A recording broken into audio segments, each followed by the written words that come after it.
Hello, welcome back to the Nauseam CEDH semi-finals. Top 10. We've got Pod 2 here. James running it back from his previous win on Nissa, Resurgent Animist. It was a sick line that he found. We got Yshtola coming out of Elijah.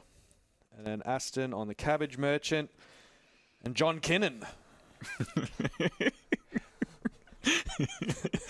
He isn't afraid of anything.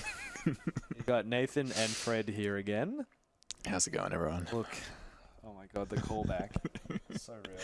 This is a pod of all time? This is a pod of all time.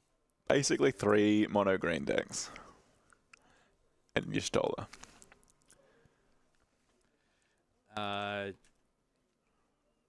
Yeah. So basically 3 mono green decks. Kinnan basically kind of interested in making a whole bunch of mana. Cabbage Merchant interested in making a whole bunch of food. And also for a whole bunch of mana. Yeah, sure. And then what's this Nissa deck about? Nissa is... I feel like it's making a whole bunch of mana. Yeah, interested in making a bunch of mana and tuning up a bunch of elves. And then this Yshtola deck is casting expensive spells, but not paying the mana for them. Yeah. Basically. Just skipping the middleman. Yeah. Bring up Yshtola. I don't know what that card does. It's a cat lady, right?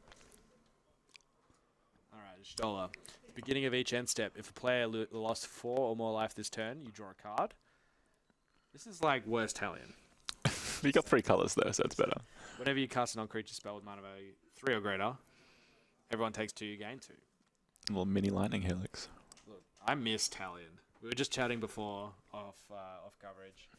Talion Kindly Lord, one of my favorite ever commanders. And when they banned Jeweled Lotus and Mana Crypt, deck got so weak. It harkens back to a more civilized era. Yeah. Really. Bring back Dockside. Bring back Jeweled Lotus. Yeah. They did nothing wrong. Mana Crypt did nothing wrong. No. I think we would much rather see a Dockside on the table these days than a Heuristic Study. I mean, look at this Cabbage Merchant. Like, it's a Dockside, right? It's doing it's doing its Dockside impression. Yeah. This is what we've been reduced to as a community. Yeah, Mario's caught it. He knows what's up. J-Lo and Crypt should be back. I agree. Bring him back so that I can play Clue Farm again. Just you. Just me. They're only legal for Nathan. Only legal for me. Yeah, it's just I miss being able to sack my Wernog to a Chthonian Nightmare. Oh, Chthonian Nightmare. What a card. What a card. Yeah. Really? The good times. Really is a nightmare. The golden era, I reckon, of CEDH. Pre-Dockside banning. Rogside just going crazy with it. All right. Lock it in. This is our top 10. One of our top 10 matches. So the winner here is going directly into our finals. Yeah. And picking themselves up a playmat to boot. One of these awesome Nauseam playmats. Who designed those? Who did design those? John Kinnan designed John Naws. He isn't afraid of anything. Founder of Nauseam. John Nauseam. That's your alter ego, Nathan. Is that right? No, that's my dad. Please, John Naws is my father. Call me Mr. Naws. Call me Mr. Nauseam. Yeah, so...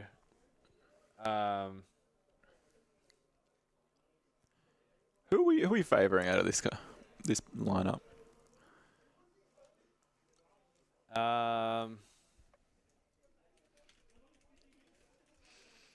If Plagon was still here, I'd say Plagon.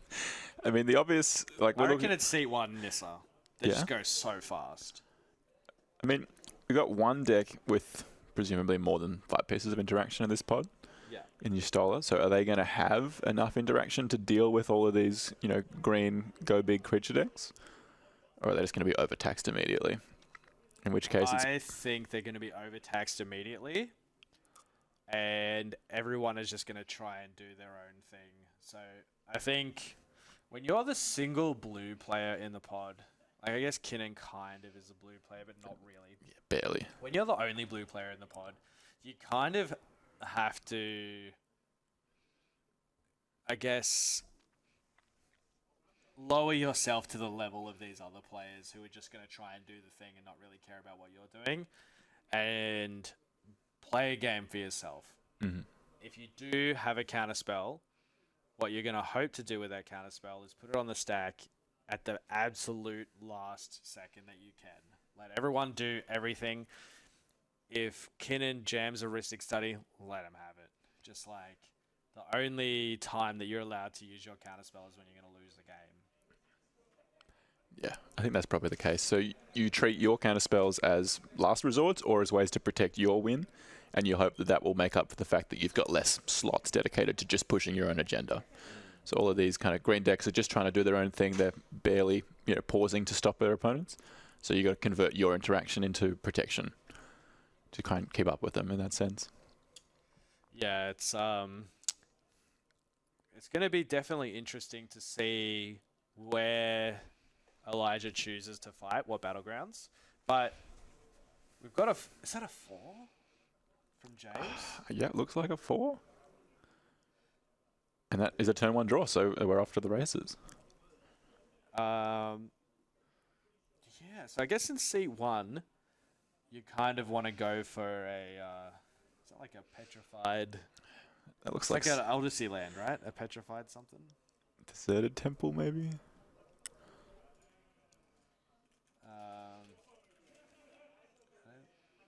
No, it's not that. Just type, yeah. That's it. Oh, Nathan with the pulls. It's my first pre-release, mate. I know this. Petrified Field. And then we have Bloodchief's Ascension. Do you reckon that would see pre-modern play? Maybe. We have a pre-modern event that we're hosting also in parallel with this event that's just about to kick off. So if you're sticking around later, you'll see some pre-modern on coverage. But is that Bloodchief? See, this is the golden era right here. Yshtola is trying to be Italian. It wishes it was Italian. You brought me a Japanese foil one of these back from your trip to Japan. I was so excited to receive that card. Yeah, this is giving me good vibes. I'm here for Yshtola. I want them to win that. That's yeah. It's the most Plague-on-esque deck at the table. Sorry, James. You travelled here from Sydney. You're my mate. But Yshtola is giving me real Italian vibes, and I'm here for it. What's the Cabbage Merchant going to do now? Fetch a land. How much is the Cabbage Merchant? Only like 3 mana. Pizza. Oh, all right, never mind. I've changed my mind. Cabbage Merchant is my favorite. Pizza Forest. Hell yeah. Yeah. What does this say? Bring up that Pizza Forest. A broccoli pizza. Oh yeah. Ugh, the 3-fingered hand. I've been seen on coverage, fetching for a basic forest and saying I was going to eat my vegetables and literally put a vegetable in play. Oh, okay. So we're gonna have to rely on capers for these cards. What is the food travel deck? Is this a Gilded Goose? That's a goose. Oh, from Lord of the Rings. Lord of the Rings goose. Shire folk. Look, capers, Mr. Food mid-range himself from the 7-point Highlander format, is absolutely jumping with joy in the corner of the room right now. He's out of his seat. In his element. He's just enjoying himself so much. If you haven't checked out 7-point Highlander, you should also check out our YouTube channel and see the games we've got recorded there from previous events that we've done coverage for, as well as some other nonsensical content from MTGO, etc. It looks like we've got a Chrome Mox for Kinnan. Always a good start. Oh, just a key starting element. Getting that turn 1 Kinnan. Tapping for blue, Flesh Duplicate gone. And what else is this? This is a forest. Basic All right, forest. here's Kinnan. All right, next turn. Is there a follow-up Mox, or is this pass? Looks like a pass. It looks like it's pass, but this is 4 to 8 mana next turn. Kinnan, the kind of OG fast mana deck from the format. going to show these newcomers how it's done. I can hear James calling for his opponents to relax already. Who recognises? This is a tiller. It's a tiller engine? Engine or whatever it is, yeah. So this is a Amulet of Vigor? Amulet of Vigor, yes. For representing some big mana next turn. So the thing that's interesting... So this is tiller engine, not Amulet of Vigor. I'll have you bring... Yeah, alright. Untap a land or... Tap a permanent. Tap a permanent. If you want to get in for damage with the tiller engine. It's a 1/3, so it hits well. It does. It hits for 1. Especially under Plague-on circumstances. With a Plague-on. Wonder if there's a tiller... Pull a Plague-on. Yeah, so tiller engine. This represents a lot of mana with cards like Lotus Field. Nissa in the command zone allows us to bring into play, or into our hand at least, key pieces from the deck. So having a low hand count isn't that bad. If you can get a fetch land, you sort of draw a card immediately. That card being a key combo piece is important. Alright, so we're seeing 2 mana spell. Oh, okay, so Voice of Victory. This card is kind of like Grand Abolisher. For this pod, it basically is, but also for this pod, it doesn't seem great. I can't see any of our opponents interacting on Elisha's turn that much. Yeah, unless, I don't know, is Endurance relevant? I guess if you're doing the Thoracle Consult kind of thing, that maybe the Endurance is relevant there, but I imagine you can still activate abilities. Yeah. Which is like, Kinnan doesn't care about this as much as they would care about a... So we are going to see a turn to the Cabbage Merchant out of Aston, which, once again, not in its best home in this pod. Well, say the Voice of Victory actually makes 3 attackers, including itself. That's a lot of foods being sacrificed. Yeah. My cabbages. I wonder if Ashton's actually going to announce to the table. My cabbages. My cabbages. Yeah. I think it's actually written on the card right at the bottom. You sacrifice a food token. If you do not say, my cabbages, you lose the game. I'm looking forward to the Cora set where we get the Cabbage Core. It's a legendary land. It's like a big skyscraper building. Oh, wow. I don't know if that's a real fact you're telling me, or if... oh, no. Did we just Gilded Drake, the Cabbage Merchant? Oh, no, we played our own. This is just a second Cabbage Merchant. Cabbage Merchant. Oh, God. And they're birds. Okay. Who can tell me, does the Cabbage Merchant work with Kinnan? So you tap 2 untapped foods to add 1 mana, and then Kinnan says, whenever you tap a permanent for mana? Probably not. Yeah, I don't get the sense that it does. I don't know.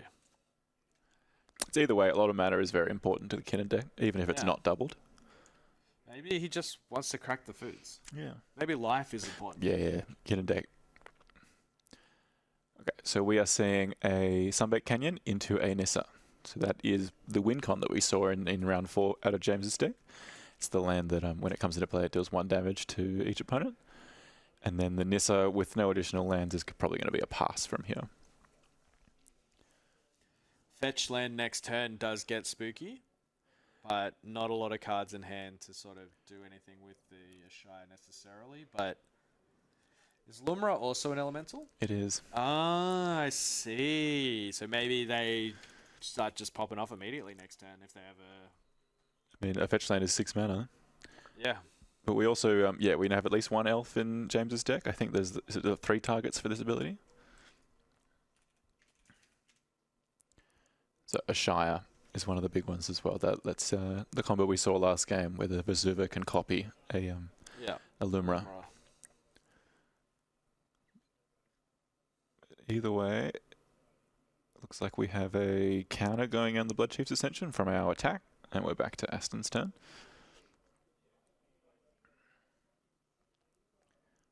I'm excited to see some cabbages tapped, but also the SpongeBob Basic Forest alongside the Pizza Forest.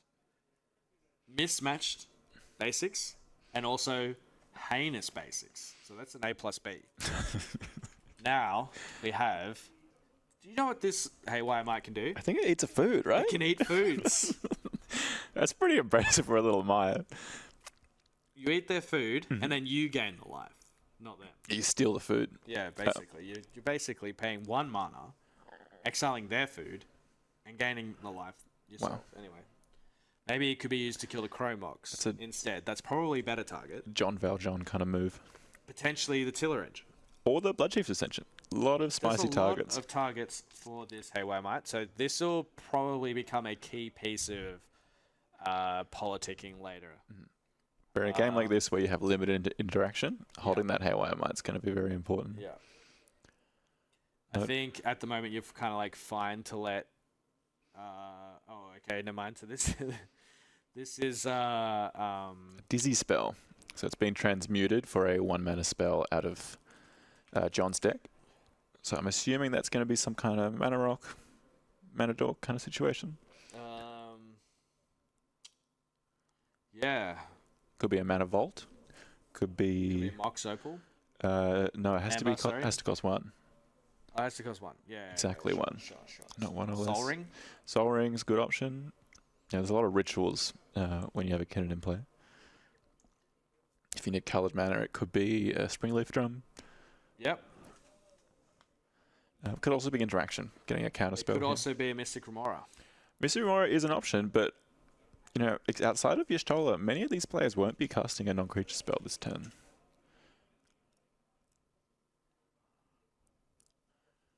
It looks like I'd be very surprised if it was a fish here, because I think with the Kinnan in play, we kind of just want to go. Yeah. We have so many dorks in play. We have a Cabbage Merchant. We have a whole bunch of mana. We just want to start firing off activations. What have we got here? Looks like a blue card. It might be Mystic Remora. Yeah, it looks like it's Mystic Remora. Right, Mystic Remora, even at its worst, is still, you know, a really strong card to get here.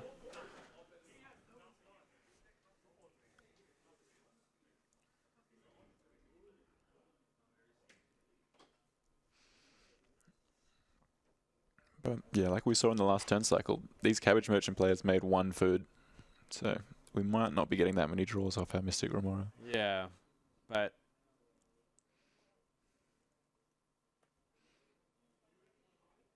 And the fact that there's also a Haywire Mite in play,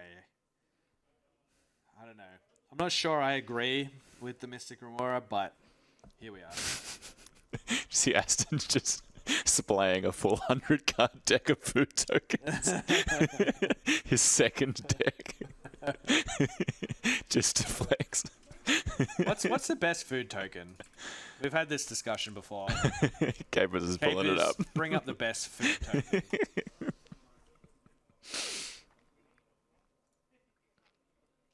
All right. All right, we'll be here a little bit.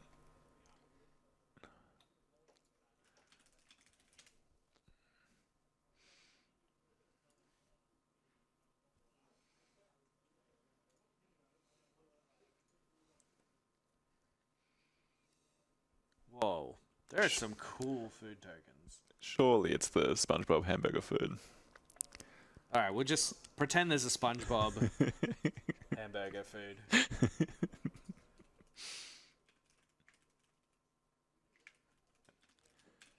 All right. Meanwhile, we're back to James's turn. All right. Are we going to see a Nissa trigger Our here? Our Scryfall engineer is having a rough time right now. They're trying very hard. Just imagine this pineapple is a food. I mean, pineapples are food. I mean, you're not wrong.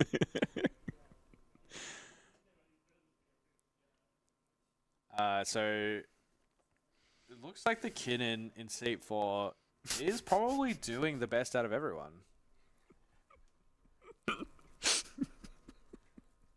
Shout out, yeah, bingo. Fred is enjoying the hell out of your comment. Yeah, bingo. All right. It looks like we have a tap land for James.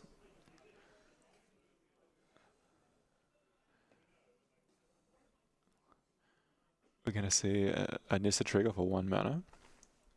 I wonder if we'll see a Tiller trigger to untap a land or to tap a permanent, a non-land permanent.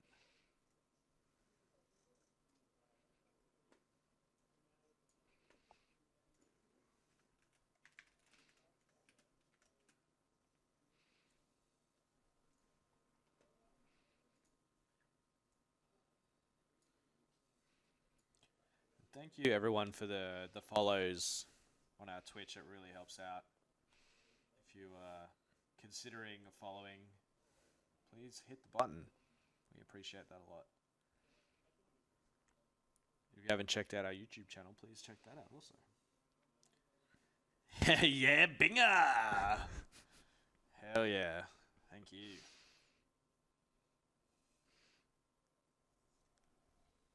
All right, we're seeing... Is that a second land coming into play?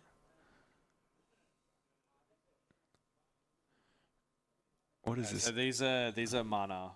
Colorless 1. Colorless 1, green 1 maybe? Oh, here's Badger Mole. Bring it up. Badger Mole Cub. Okay, so this is This is a Bagger Mole. this is the land from Zendikar that comes into play and makes a green tapped. Comes into play. When it comes into play, you make a land of any color, and then it is untapped through a Tiller engine and taps for a colorless. Oh, I see.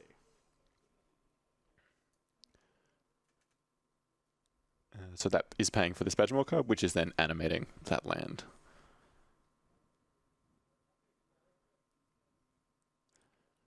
Being tapped for 2, so 3 mana floating, Ooh, and that's Escape Shift. Escape Shift. Escape Shift with 4 lands in play. So there is a Mystic Remora trigger. There's 2 Cabbage Merchant triggers and a Mystic Aurora trigger. Escape Shift on 4 lands is not something you see in most formats, but here, especially with the Nissa and the Tiller engine, it could actually signify a win attempt. Well, the Nissa hasn't triggered yet. So key responses here could be kill Nissa, counter the Escape Shift, or kill the Tiller engine. Mm-hmm. And notably, Escape Shift is a sacrifice on resolution. So James doesn't have to make his decision on which lands he's sacrificing just yet. He's probably convincing his opponents that it's not a win attempt. Yeah, so right here, I am trying my best to mind control my opponents. Be like, yeah, don't worry about it. That's one of the benefits and the downsides of playing an off-meta deck like Nissa. Is it's often difficult to convince your opponents that you're not going for it just because they don't really know what's going on.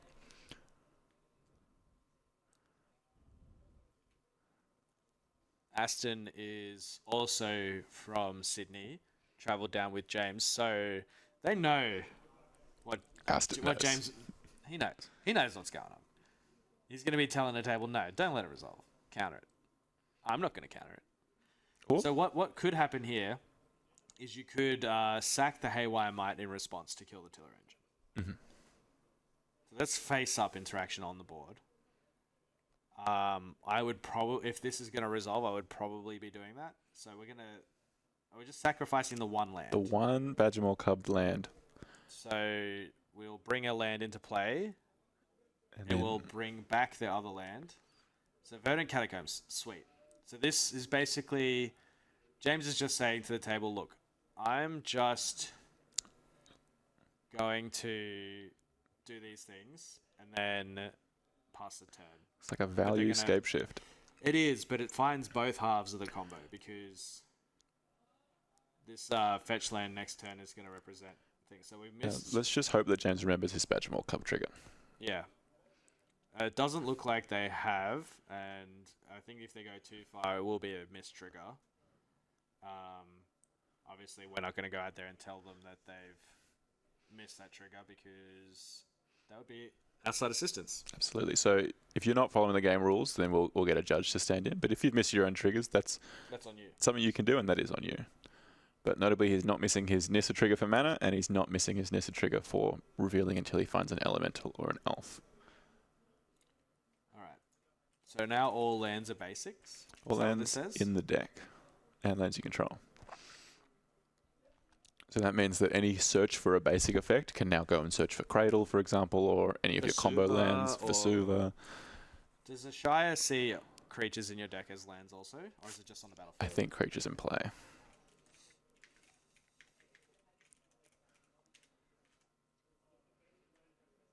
Creatures you control. So we've got 4 mana here. Looks like James is putting his trigger into play now, which I guess think is fine. I mean, because you're resolving your triggers in order. Making another green. So this will come into play untapped. Tapping it through Tiller Engine. I believe there was a Nissa trigger and a land trigger there. Why did does it return a land? Oh, I see. So you're returning your fetch land to your hand, so next turn you're going off, basically. Oh, okay. This is the colorless bounce land. The colorless Karoo land. Karoo land, yeah. Okay. So it taps for 2 colorless and it bounces for something else. Yeah. So basically, James is threatening a win next turn.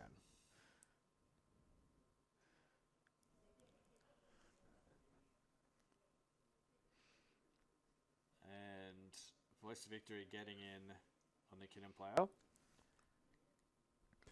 Get your damage in where you can. It's important. We saw a game earlier where if attacks had been made, the player that won wouldn't have won because they'd be dead.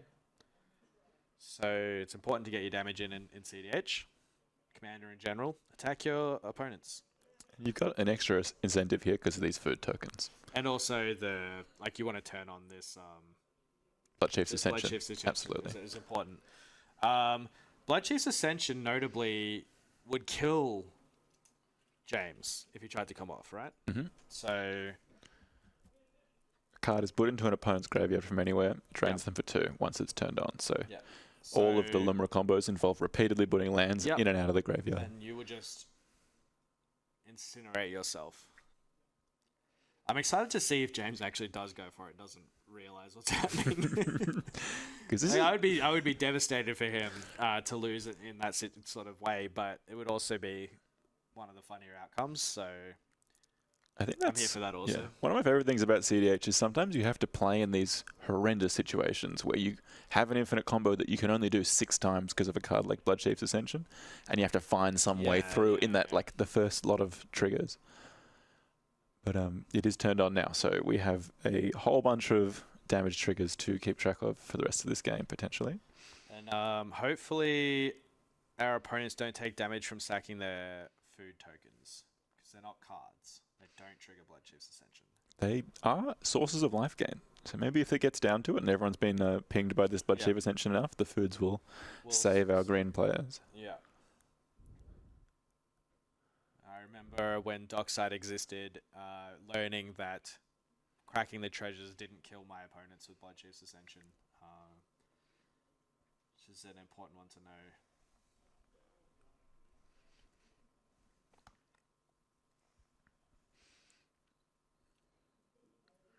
Alright, so it looks like we're on Aston's turn. Oh, no, we've just passed to John. So Aston's passed with a decent amount of mana floating. Wonder what they're holding up, what they're trying to do. My guess is Court of Calling. I mean, Court of Calling for an instant speed win? Is that possible in a Cabbage Merchant deck? Who knows?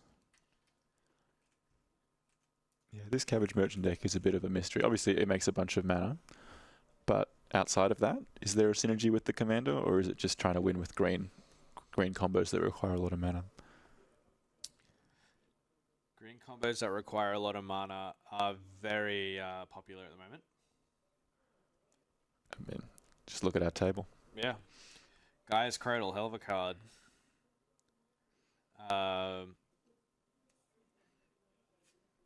But maybe they just have a bunch of spells they want to cast and don't want to feed the fish. Also a valid thing, but I'm not sure. Surely there's like a land that when it enters disenchants. There's lands that do everything nowadays, right? So what you're saying is you want to power creep Beseiju. Just give it the land and the ETB. Well, can they get Beseiju to their hand? Yeah, they can. They can with the Karoo land. Yeah. So if they can get a Boseiju into play, they can bounce it with the Karoo land and then Boseiju the Blood Chief's Ascension and then go off. Yeah. That's I think sick. that is part of the infinite combos. If you can't get there with the Sunscorched Desert, you just Boseiju every permanent. Yeah, yep. Or every land at least. We are seeing a Grim Monolith immediately being tapped. We activating Kinnan or are we casting something expensive? It's like we're activating Kinnan. Yeah. Is the top 5. So what would you be hoping for here? Woodland Bellower. Love a good Woodland Bellower. Just start bellowing. Or a Delighted Halfling also. That banger. second option, Yeah, honestly. I was going to say Delighted Halfling first, but then what I meant to say was not Woodland Bellower, but the thing that when it enters starts fighting things. It's like an elephant. Yeah. Got enrage. What's its name? Thorn Mammoth. Thorn Mammoth. That's it. Yeah. So notably, Kinnan can't get humans, but it can get Delighted Halfling because it's just half a human. That's true. Short people are just half human. We could have got an Ouroboros. Ouroboros goes hard in this situation. He's basically playing Cradle Control. Unagi. Unagi of Kyoshi Island. We love eel. Is this being... Unagi, get up there. Pull it up there. Yeah, there you go, buddy. One of 2 Unagis. Opponent draws a second card, you draw 2. Sorry, was that off a second Kinnan flip, or is this being cast on James's turn? Who knows at this point? There was a lot of mana there. There's a Grim Monolith. There might have been a second flip. Either way, it's in play, and we're moving on to James after he's just fetched. Notably, these 2 cards don't really do a lot here, and we're hoping that our Yshtola player or our Cabbage Merchant player has something to say about what is about to happen. So Aston reminding them that they take 2 extra damage from... Yeah, okay, great. So they're not forgetting these Blood Chief. Very easy to forget those triggers. Well, I mean... You're kind of incentivized to not announce them, right? Your opponent has to put them on the stack, but I think also if you're doing that repeatedly, that's probably a judge call. An angle for shooting judge show. Yeah, because like if you forget the first one, sure. If you forget the second one, look, you're into weird territory. I think Hey, everyone, welcome. Yeah, after the finals of this, if we have a few rounds left, hopefully. All right, we've got our second Nissa trigger. So there's 2 elementals left in the deck. One of them being that big bear Lumra, and the other one being a Shire. So let's see which one we connect with first. Also, Delighted Halfling. Not an elf. Not an elf. Elfless. Not a human, not an elf. Nothing. It's not nothing. I mean, we're talking about... Are we talking about short people still? Pretty sure that's one of your favorite songs about. Yeah, is it Ron Newman from Toy Story? Middle speaker also. Oh, okay, so we got at least 4 targets here. Middle speaker, it's probably... Finding one of the other ones? The one you wanted, I think. So we got 5 mana from lands, and then the 2 floating from our 2 Nissa triggers. So Speaker could go get a 4-drop and immediately cast it.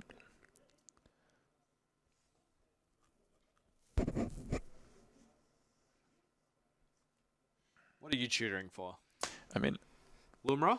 is Ice still in the deck? Ice still is in the deck, but you're just going to like shoot yourself to death, right? It doesn't... Or Ice still... It's too slow, I think. Replay the land is an additional 3 mana. Take 3 damage. Yeah. You're going to die very quickly, I think. I mean, we got 37 life for James here. I think getting a bunch of lands in the graveyard is, beneficial for the deck. Continuing to ramp a little bit. So we've seen a crop rotation. So out of the 7 mana, we have paid 1, sacrificed, and Sunscorched Desert, and we're going to go get presumably a Cradle. Nah, it'll probably be like a. Could be a Lotus Field. Yeah, I don't know if they even play Cradle in the deck. I mean, I count 4 creatures in play. Yeah, but I think more often than not, you're never going to have. Oh, it is a nice tool. Sorry, the Sunscorched Desert was discarded to this Formidable Speaker, and the Ice Tail is now in hand. Okay, so it wasn't a crop rotation. Where did this crop rotation come from?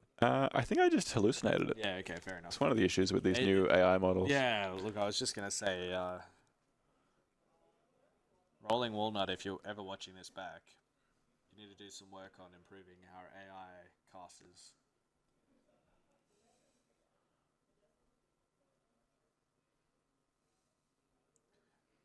Hey, it's Mess.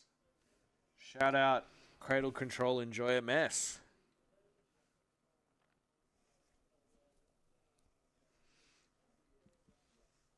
Alright, so we got 4 mana available, Ice Tail in hand. I'm assuming that's just going to be cast immediately. I'm not sure why you would wait here if you were in James's seat. What is this? There's a Yshtola being read by the group. Not currently in play, but potentially soon. While James is off just doing his own thing, the rest of the table is just having a conversation about how cool their commanders are. It looks like we might actually have a past. We've had a past and a Yshtola cast and a soul bonded Wingcrafter? Curiosity. No, the one that gives whenever you deal damage, draw a card. Oh. It's got soul bond and soul bonded creature has Curiosity. Wow. I'm digging this Yshtola. Yeah. Honestly? It's Tandem Lookout. That's it. I was just Tandem. I mean, we know Ystola's going to resolve these 2 spells, so that's a lot of advantage. That's a lot of cards.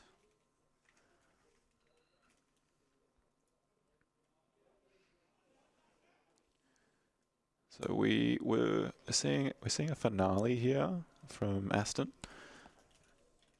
So potentially getting the first half of some Cabbage Merchant combo. Could also be just getting a value creature. Oh, Peregrine Took. I see.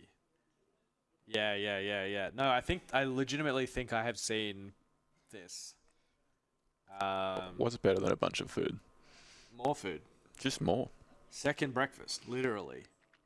Yeah, and hugely with the Cabbage Merchant, it's individual triggers to make every food. So Peregrine will just double it. Wouldn't exactly call that a fool of a Took. What would you call it? Like a genius of a Took. Yeah. Okay, that's not Peregrine. Ugh. Capers, the Food Master let us down. Food Master let us down. This looks like a Yu-Gi-Oh card. I think that is that Cogson from Fallout? What's his name? Cogsworth. Is that a Dalek? It's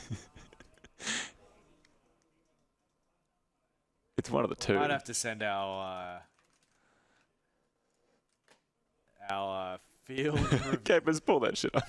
We have to send our field analyst out. That's got to be a Dalek. I count 3 prongs. Yeah, triangular body. Looks like some kind of Dalek. Who knows? At this point. So thankfully. It's Academy Manufacturer. Oh, it's Academy Manufacturer. Oh, yeah. That's it. Yeah. All right. Well, that makes sense. That's a real food It just card. wasn't the card we were expecting. But that makes what's better than 2 foods? Food, a treasure, and a clue. Yeah, food, a treasure, and a clue. I really How hope. did you not know that this is the art of a... It looks like it is like a... Is it a Dalek? No, it's Cogsworth. Cogsworth or something from Fallout. I knew it was a game.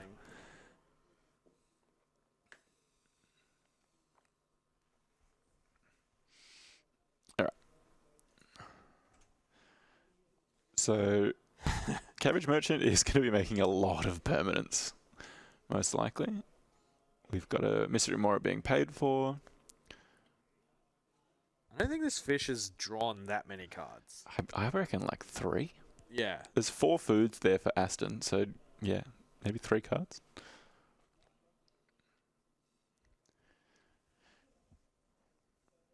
Would you pay 4 mana to draw 3 cards? I paid 5 mana to draw 3 cards. It's basically the One Ring. I paid 6 mana to draw 3 cards in Powered Cube the other day with my Emeritus of Ideation. Oh, what a card.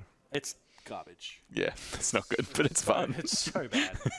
I actually had Ancestral Recall in my hand as well as Emeritus of Ideation in place. It was perfect symmetry of Ancestral Recall and castable Ancestral Recall. It was very cool. Shout out Powered Cube. Oh, is this an invasion of Ikoria? It is. Invasion of Ikoria.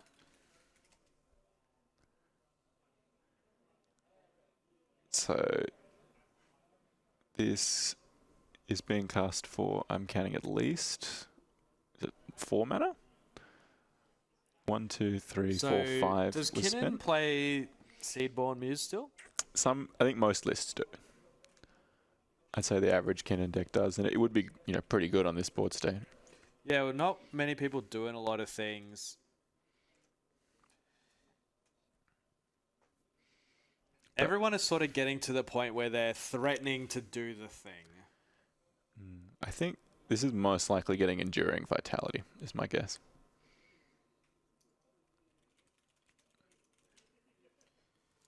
Immediately gives the Kinnan deck 6 more mana. Yeah, that makes more sense. But Seedborn Muse is 2 activations every turn. That's a lot. Yeah. If it survives, Seedborn is incredible, but Enduring Vitality always survives. I can't kill it. If you had been playing today, what deck would you have brought? I'm still torn. I've been playing Derevi for 4 years now. Last 2 tournaments I've played, I've tried out Atali. It's been fun, but it's no Derevi. And we've got a card entering the battlefield. That is a Valley Flood Caller, I believe. It is a Valley Flood Caller, yep. This basically says, I can win at instant speed. It also untaps frogs, otters, rats, birds. So Birds of Paradise will untap. Yeah. So birds tapping for... Lighted halflings, even though they're half-size They're nothing. and rat-like, they aren't rats. Well, all half-sized people are rat-like. So they're not me. So Birds of Paradise taps for 2 mana, and then And untaps every time John casts a non-creature spell. So that's a bit of a combo. So this is a Mox. Mox Opal. Which will trigger. There will be So 0 mana. Cabbage made. And then a treasure. And then a clue. And then there will be a bird untap trigger. Bird will untap. Will it tap again? So John, It also gets +1/+1.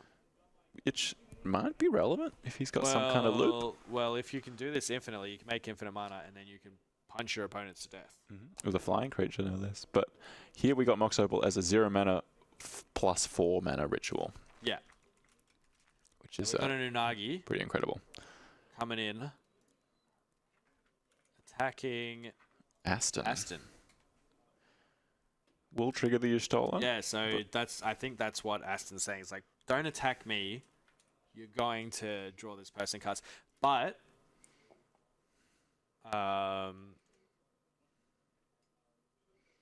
maybe they're angling for an Unagi trigger. You only draw 1 card, though. It does kill a food if unblocked, or kill No, they a will, bird because if blocked. they'll take 4. Yshtola will draw a card for the damage dealt to everyone. And then it'll draw a card No, that's not if Elijah casts a non-creature spell. Yeah. But it looks like Aston's taking it and losing one of those food. Yeah. Did he announce it? Announce the trigger. Like Cabbages. I would have heard it, I think. As good as the we got a soundproofing judge? is in here. Cabbage is the judge, right? Capers. All things food related. Go. Just get him. Go out there and flip the table. We'll hear about his cabbages then.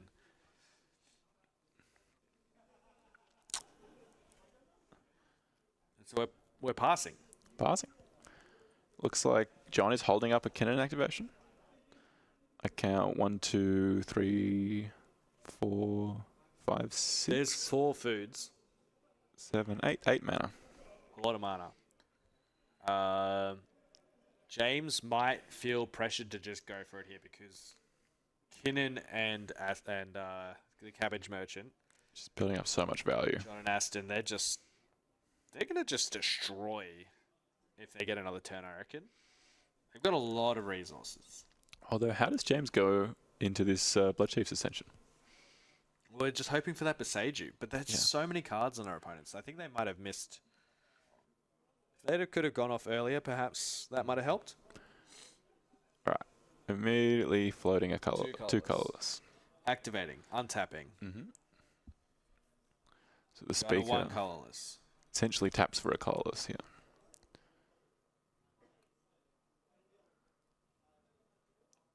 Two green.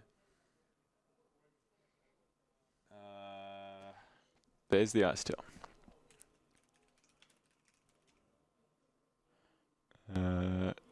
I think, was a land played this turn? How? I'm counting 3 mana for the Yeah, Yshtola. okay. I'm counting 3 mana. Vajram, no? That's for 2. Yeah, but it was tapped once, and then 1 was spent on the speaker, and then 2 forests were tapped. So, Do you want to? is this a floating green over there? I'm not sure. Yeah, we're going to get Cabbage to check that. Before additional triggers go on the stack, hopefully. Too far ahead of ourselves.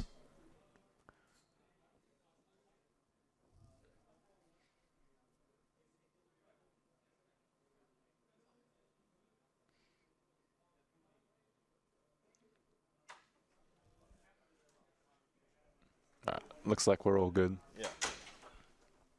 So you should have 1 colorless floating here. If they're gonna activate it. Yeah, there it is. Yeah. So hit. Yeah. Cool. We're accurately representing our mana now. Great. So Yshtola has played this this fetch land out of the graveyard. So currently seeing 2 mana floating, 2 lands in play, 1 Nissa trigger, 1 Yshtola trigger.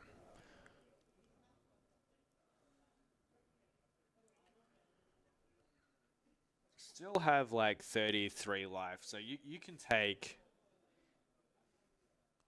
what, like 15 lands to the bin. Fetch 10 times, yeah. Yeah, sort of thing.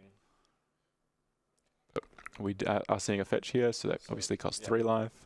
But this will give us our second Nissa trigger, which at this point, what are our remaining targets? Lumra and Ashaya. And we have enough mana to cast either of them. Yeah. And we've also only played 1 of our 2 land drops. We got the extra one from the Yshtola. So we have an ETB trigger for Yshtola, an ETB trigger for Nissa. Nissa. So we're resolving the Nissa trigger first so we don't accidentally put a Shire into the bin. Makes sense. We might be here a while, given there's probably 2 targets left. Just going on a good tour of James's deck. Cool. So we're having a Shire. And we'll have that put on the bottom. And then we'll have a mill trigger. And hopefully it doesn't hit.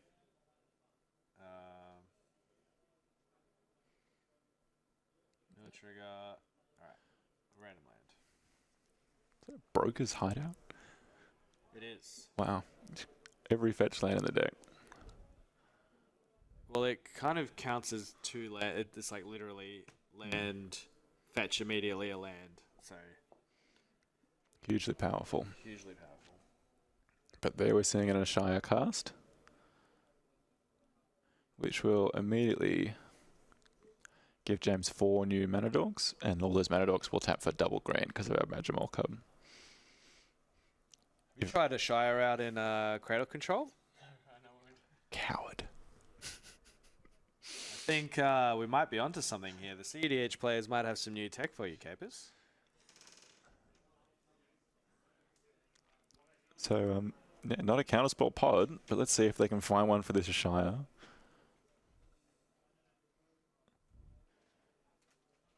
James is indicating the synergy with the Badgemore card.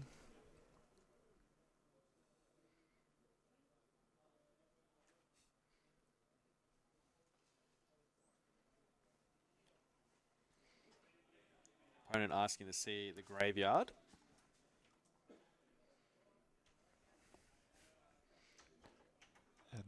Not super relevant, but a Shire would be, I believe, an 11/11 on this board. Green enter for... Oh, so every Shire ETB is a mill. Because it is itself a land.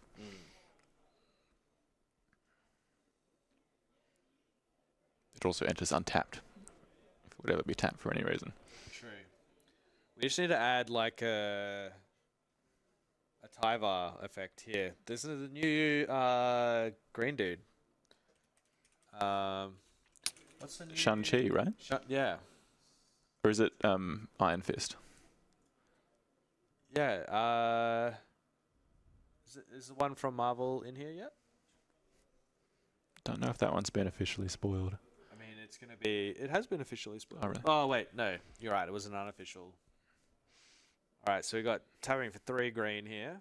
So we have our land ETB on a Shire, giving us a mana with Nissa. And then we're tapping our card because it is now a land itself for 2 green.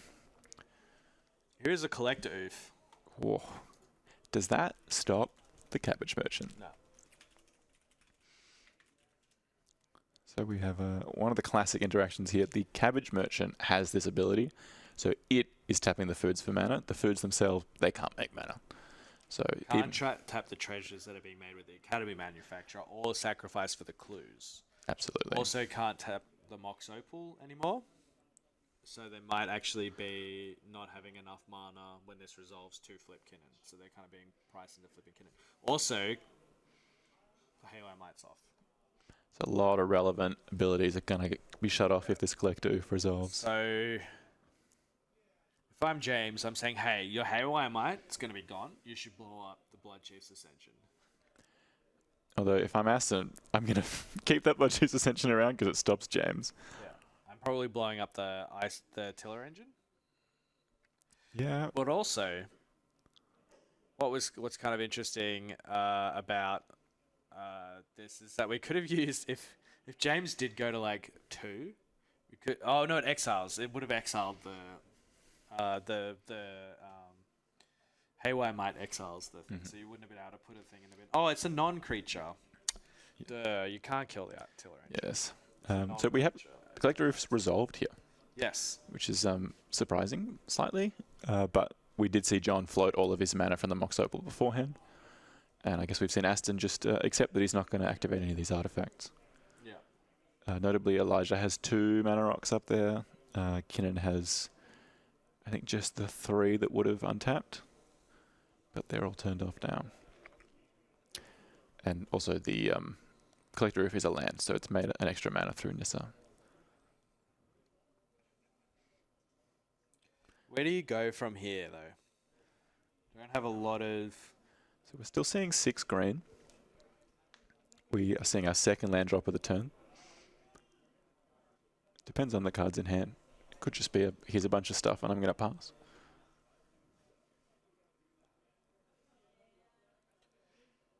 Three green, Soul Ring in the bin, taking 2.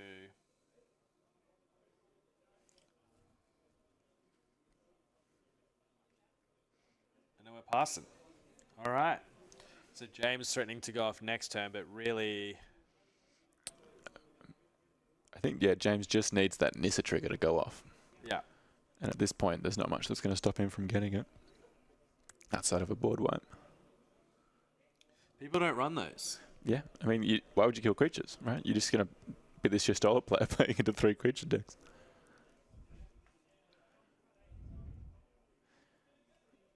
The Swan Song was just revealed by John Kinnan.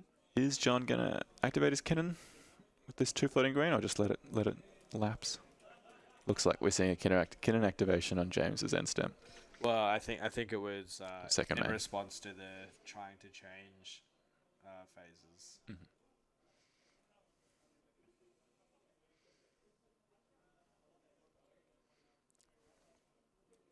All right, can we do better than a Delighted Halfling or an Unagi? Nezahal. Believe we can. Yep, happy about that. Primal Tide. Spell can't be counted. Does not matter. It's not a spell. Wasn't a spell, it was just put onto the battlefield. Now, hand size, irrelevant. That was what you was looking for. Mm-hmm. Like, I don't know why they didn't just play, like, Reliquary Tower or It's one of the most played cards in this format. Spellbook. Mm-hmm. Yeah, I think Reliquary Tower is, like, one of those cards that people say don't put it in your deck. Because they're cowards. Because They're scared of having too many options. Yeah. There's a whole, notably, a Plesiosaur. Notably. Note that down. I am noting it down. Prof's Eidetic Memory. Is this an A+B with Nezahal? Basically. You should. Why don't they just play that instead? You're right. No maximum hand size. So whenever your opponents cast a non-creature spell, you're going to be drawing a card. There is a Mnemonic Betrayal on the stack. Is this the board for a Mnemonic Betrayal? No. I'm not seeing. I'm seeing a Dizzy spell. Oh, wait. No. This is an A+B with Bloodchief's Ascension. Absolutely. So we don't care about any of the spells in the graveyard. We care about the Ascension. Yeah, spelling Mnemonic is difficult. Mnemonic Betrayal will exile all the cards from graveyards. Then, when they come back, everyone will have a trigger to take 2 damage. Every one of those cards. Every one of those cards. And life total check, we're seeing 33, 30, and 22. So this might just kill James on the spot. James looks the most at risk, both the lowest life total and the biggest graveyard. I think there was revealed 7 things. I think John has the 1 card in graveyard. What's really cool about this is when James does die, there's multiple instances of 2 damage triggers on the stack. They will be able to crack their foods to save themselves. But there's not that many cards.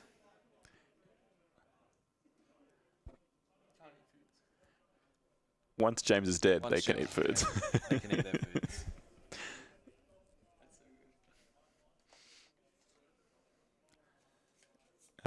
And yeah, this is not exactly the pod that's going to be able to counter this very easily. John's kind of the only option. We know there is a Swan Song face up. We've seen that, but would John want to Swan Song this? It looks like he has 1 card in graveyard. I don't know if he's cast anything else. I think John might feel like, so what is this? Is that a blue mana token? That looks like a Pokemon card. Yeah, I'm getting Gloom vibes.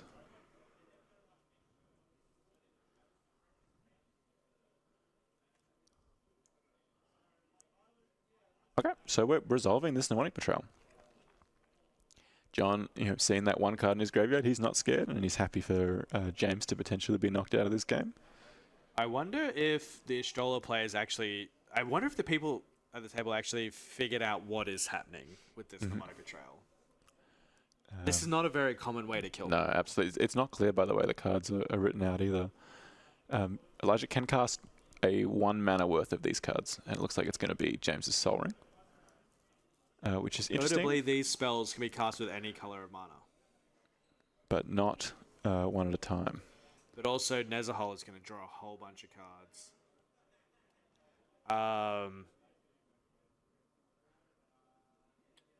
A wheel would be recruiting. Also, I forgot, we can't counter this. There's a bloody...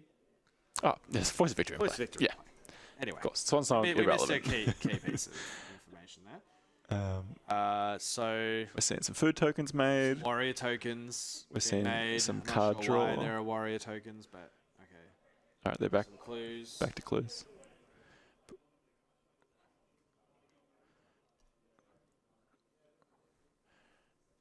So Elijah's cast a Soul Ring and then cast their own Mox Diamond. I don't know if it's worth putting a Dizzy spell on the stack to trigger Nezahal and the Cabbage Merchants, but that might be something that they're interested in doing. Notably, a card like Windfall, after all this, could be amazing when this this Kinnan player has a bunch of cards in their hand. Everyone's going to draw 20. Slimer's Feast. Man, I'm looking good in that photo. They got my good side. What was that other Windfall? All right, looks like we Sick. are ending the What turn. is this? Hell yeah. Oh, wow, that's a sick Windfall. And then we're resolving our damage from our Mnemonic Betrayal. James has gone down to 8.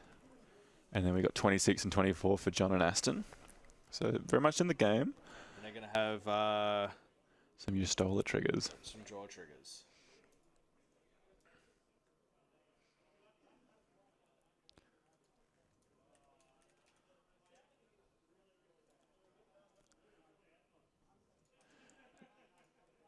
So I don't believe I they don't know if do this have the would triggers. work. Yeah, because we're already at the beginning of the end step. Yeah, so they shouldn't draw a card. But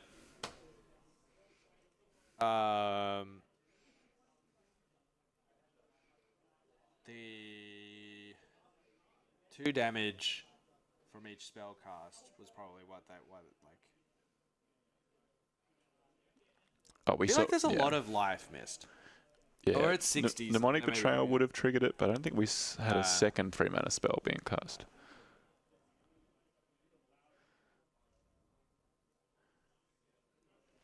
Aston is counting their food, tapping them all.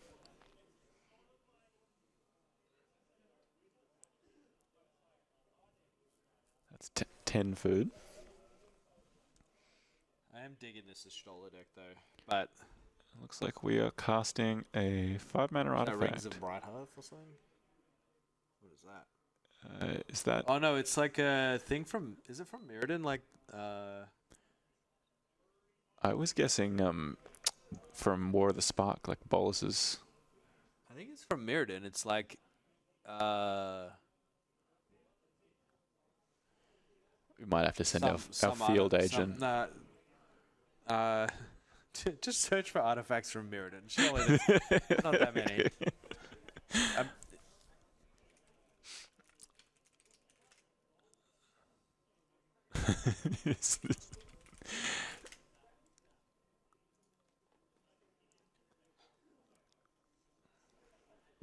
Why are we green?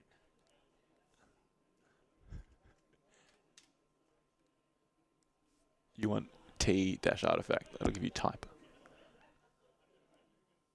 This just has the word artifact in it. That's fine.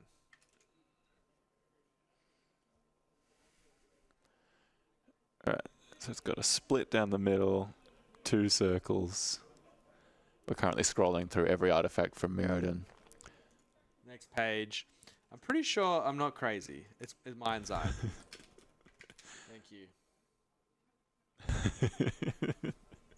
That's it. See, I knew what it was. I just couldn't remember what the name. All right. Okay. So You disbelievers. Whenever an opponent draws a card, you may have 1. If you do, draw a card. I think recently reprinted for the first time in a long time. Oh wait, what was that one? Oh, is that a Felix the Cat Mind's Eye? Hell yeah. Open bag, open mind. All right. Right, so Aston wants to draw some cards and is willing to spend any cost necessary to do so.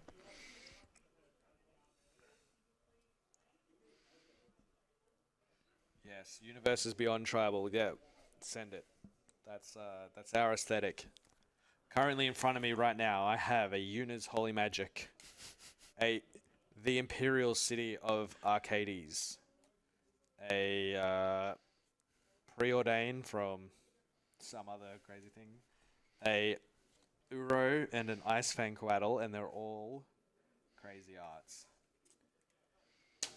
Shout out my Harari order smuggler capers here on the Scryfall. All right, so John had a fairly uneventful turn, just leaving up some instant speed spells and some Kinnan activations. We're back to James, and we've seen... What are we seeing here? We need a Beseiju so bad. But they're just going to draw for turn. All right? You ready?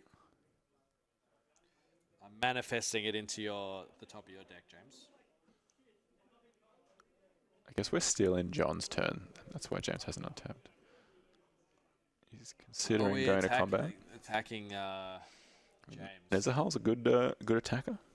James pleading for his life, saying, look, I'm not the threat. I can't win through this. Also, notably, James has a 15-15 blocker in the Shire. James has a ginormous blocker, correct.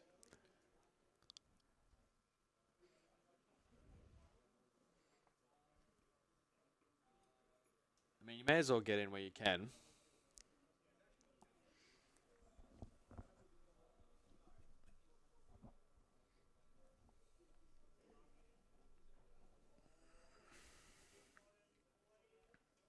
Right, they're just attacking into the abyss. Just someone take some damage.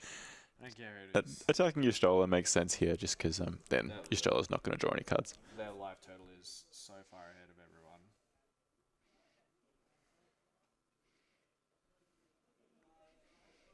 What are they on? Is that 70? Is that what I'm reading? Yeah, 70. Hadn't realized things were so... Oh, no, we're attacking the battle. The battle. That's crazy. Okay, so for next turn, So Zalortha. creatures can get in as though they weren't blocked. Wow. Apex of Ikoria. And it's an 8-8. It is an 8/8 with reach. Wow. Huge. Yeah, John Halfling, John Kinnan, John John Zalortha. Zalortha. Yeah.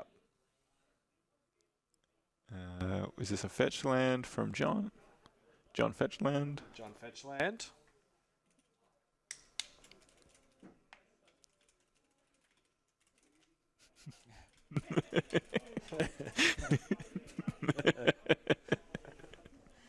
Yeah, I forgot to put a deck in first. Yeah.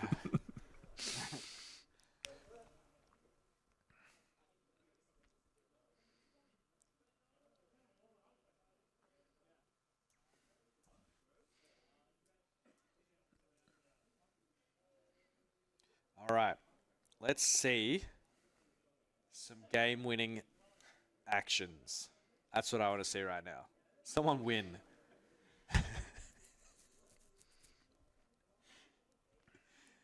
Our Scryfall tech can't take it anymore. All right. Alright, what do we got, John? You fetched. You lost your 3 life to do so.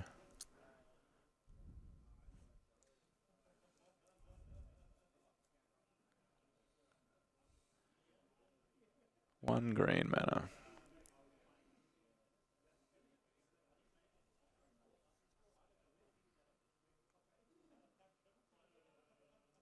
Nope, 0 green mana.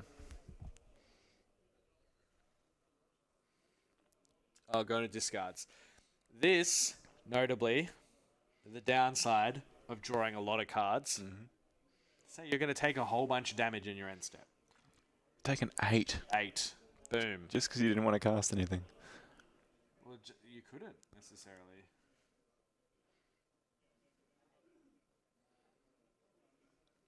You won't draw your card from your Yshtola, but you will take a whole bunch of damage. What's powerful about this Blood Chief's Ascension is it just keeps ticking up. He fetched and lost 3 because of that. Was there an extra life lost at any point?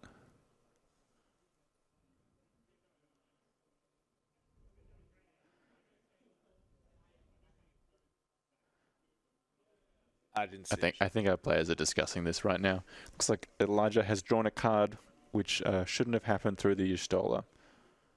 because these triggers are going on during cleanup, which is after the beginning of end step when Yshtola will check.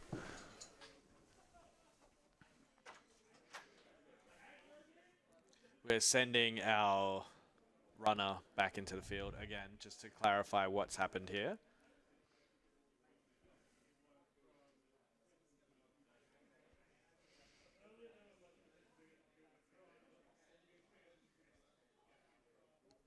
So what do you reckon is the thought process behind that Zalortha attack? I think setting up next turn to try and get in with some kind of big attack. So obviously Aston's happy for the battle to remain undefended, not losing any life. The Mystic Remora and the Fresno.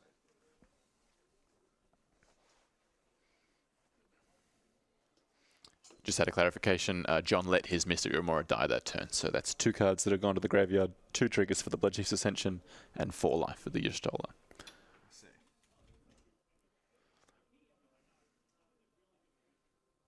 We say thank you, Jonah, for following us before. Shout out, welcome. First time chatter. Thank you, everyone who is tuning in. Wherever you are in the world, coming to check out our humble little CEDH tournament here at Games Portal for the Eternal Masters. Here is the bear. We have a Lumra ETB, and I believe the ETB just straight up kills it. Kills James. So maybe we can respond to these triggers? Can you layer the whole thing on top? Potentially. I'm not sure what the line is here. But we are activating a formidable speaker. Oh, here we go. There's the Beseiju. There is the Bozzaju. So we have a trigger So from the Beseiju. So they're like, Beseiju, Lumra trigger. Don't worry, guys. I'm going to die if I cast this. Let it resolve. Let it resolve. They let it resolve. Trigger. Ha, Beseiju. Gotcha. Classic. The fake out concede. I think Dave Chappelle. Gotcha, bitch. All right. So we do get the trigger off the Beseiju discard, but that should hopefully be the last one that James will have. I doubt anyone has an answer for this Beseiju. Usually it would be deflecting SWAT. It's kind of the only way to stop these channel lands. And without a Bloodchief's Ascension, James is free to win the game. Basically. I mean, is he deterministic right now? So I want to know if they drew it for turn, because I was manifesting before I announced. I could feel you manifesting. I could feel the pressure in the air. It's true. It's true. I had my fingers waggling. Radiating from your skull. So Beseiju will deal 2 damage to them, which I think they have marked. Yeah, we've got that. Down to 6. Beseiju. A Beseiju of your own. Because they're lands. Everyone's playing lands this tournament. So that is... Wait. Oh, because the Ashire is a land. Yeah, that's what I'm saying. Was there a way that... in response, so it's another trigger for the Bloodchiefs.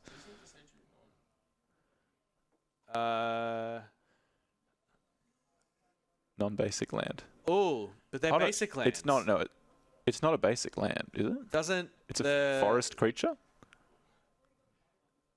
Doesn't No, it's no, not. They haven't played that elf that make. No, is that elf in play that says your lands are basic? Don't think so. I don't see it down there. Is that the one underneath the collector roof, or is that something else? Underneath the collector roof is a formidable speaker. No, the formidable speaker is underneath the badger elf. What's this card? That's Nissa.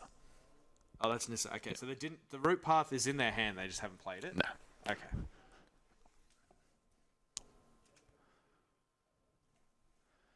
We are.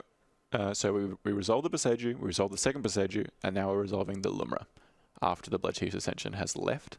So we're going to have 4 lands that come into play, and these lands will be untapped because of Tiller Engine, but they... So Root Path Purifier, the card that's on the screen right now, this is, I believe, in James's hand. It was revealed earlier. If it was in play, I believe they could not have Beseju'd in response. On the Ashire. Because they're... I guess they're just like basic forests anyway, not non-basic forests. I don't think they could have Beseju'd the creature. I think James has the win here anyway, regardless. Yeah.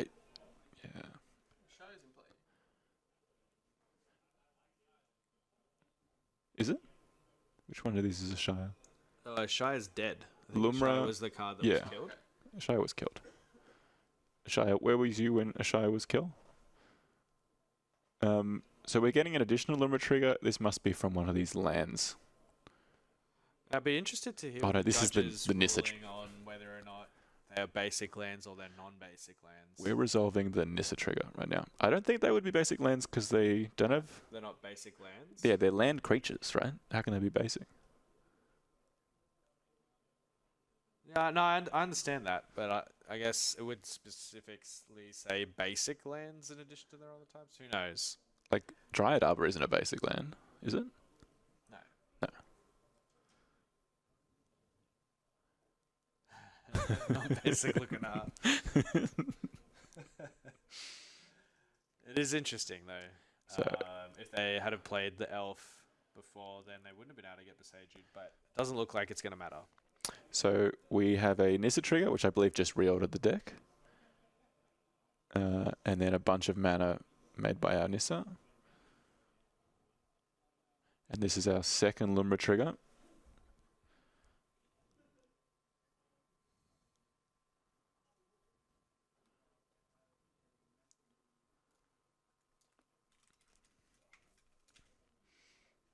Do we already have a mirror pool in play? Doesn't look like it. We are resolving the Bonder's hideout, I believe. Is it? No, it's not Bonder's. It's no, not Cabaret. It's the Bant one. Broker's hideout. This Nissa deck is desperate for fetch lands, so even the hideout cycle makes it.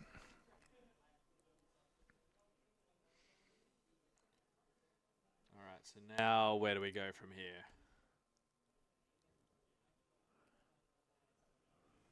We've got 6 green.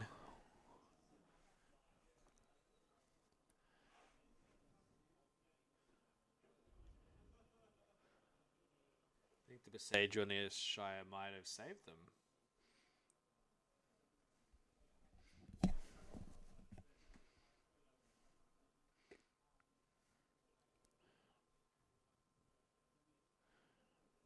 I think if they've been playing around Besage, they might have played the elf first, but I wonder what game actions they can take from here. Is there an angle to get rid of the Nissa and replay it? So we're seeing what, 11, 14 mana, 1 card in hand. I haven't seen any cards in the graveyard that can be cast, so it might just be a pass situation. If this is a pass situation, that's very bad for James. Very sad. Although we no longer have a Shire, we don't have a real combat damage angle. We could have tapped down some creatures though instead of untapping the lands and got it in for like 7. Yeah, what do we got? We got 9, 22, and is that 86 for Elijah? Alright, we do have cards in the hand, so we can still take some game actions. It's also Finding the line is what's going to be interesting here though. notable that James didn't float any mana in response to the Shire being destroyed. So I guess the mana is not the bottleneck, it's the cards.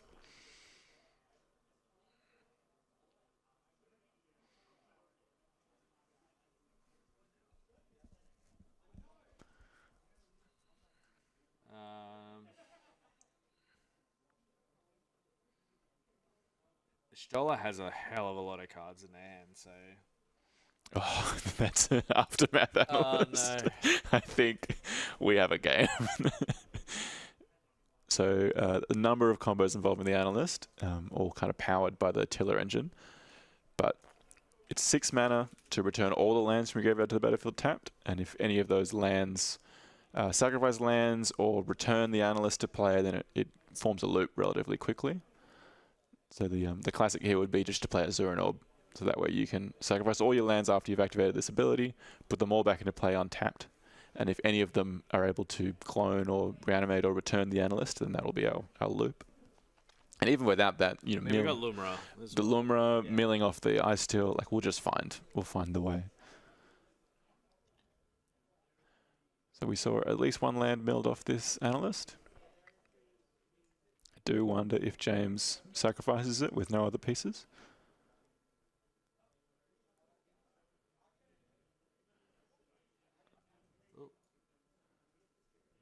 It's not a. Oh, why are we? Oh, we're milling. We are milling 3. Right. This is our mill. Oh, is that the land that we needed? What do we got?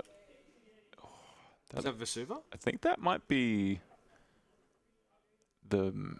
Is it the Snow Manland? No, there's no shifting woodlands in play. It's a Beseju, that land that kind of looks like it might be a shifting woodlands. Thank you for the follow, Shmobi. Welcome. All right, so we have an activation of Aftermath Analyst. That's going to return, I think, 4 lands, well, from what we can see. 4 lands will mill 4 with our Ice Tail. It'll give us 4 mana with our Nissa. Have we played a second land for turn? I think we have.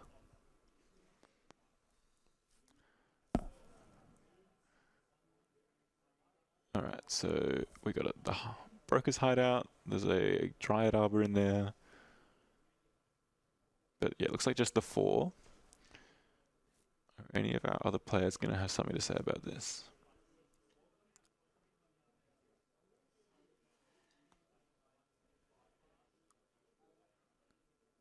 Looks like John Kinnan. John Kinnan has something to say. They're tapping their halfling. Whoop. They're not tapping their halfling. They no longer have anything to say.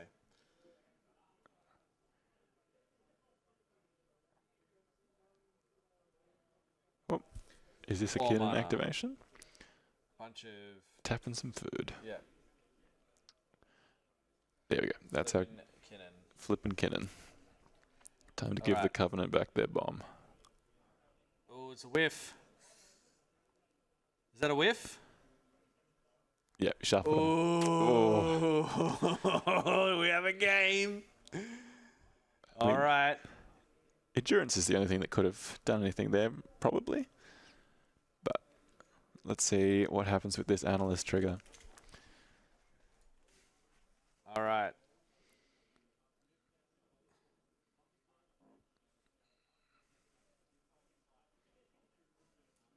It's a Lambert 4-time looking endurance. All right. Gosh. Now, back in my Italian deck, Mm-hmm. I used to run Stifle, Trick Bind, and the Squelch? the bird that you would cycle and Yes. Nimble From Trickster. Amon or Cap- something? yeah, Nimble Obstructionist. Nimble Obstructionist. Just to get him. Well, yeah. So you would just like play Super Control and then let them do everything, and then you would just stifle their Thoracle and back it up with 16 counter spells or whatever. And people putting these activated and triggered abilities on the stack thinking they're untargetable. Into the Floodmoor on the Collector Roof. All right. Okay. Game actions are now allowed to be taken. So this is out of John Kinnan. I wonder if they're gifting a tap fish. Do they have to return a non-land permanent? I believe they do. Or if it's just a creature? No, just return a creature, no fish. Sometimes you do just want to gift a fish anyway. Just to show them. All right, what is being bounced? It was a I collector believe Oof it was the Oof, collector yeah. Oof was bounced. Okay. Now, what's happening? So James could just recast the Oof. So it really kind of suggests that John has something at instant speed. Well, that they want needs his to. Yeah, artifacts. people want to draw cards, want to use their mana. Perhaps something to do here. So James is showing everyone the elf. Indicating his activation. So there's a lot of talk. There was a gesture there for the Haywire Mites to potentially kill the Tiller engine. Hopefully they don't go through with that line, because that would be illegal. A engine cannot go haywire. Cannot. Clearly, Not even. it might. It might not. It might. It won't. It shan't. It can't. It shan't. It will not. It could still eat a food. Always an option. Always an option.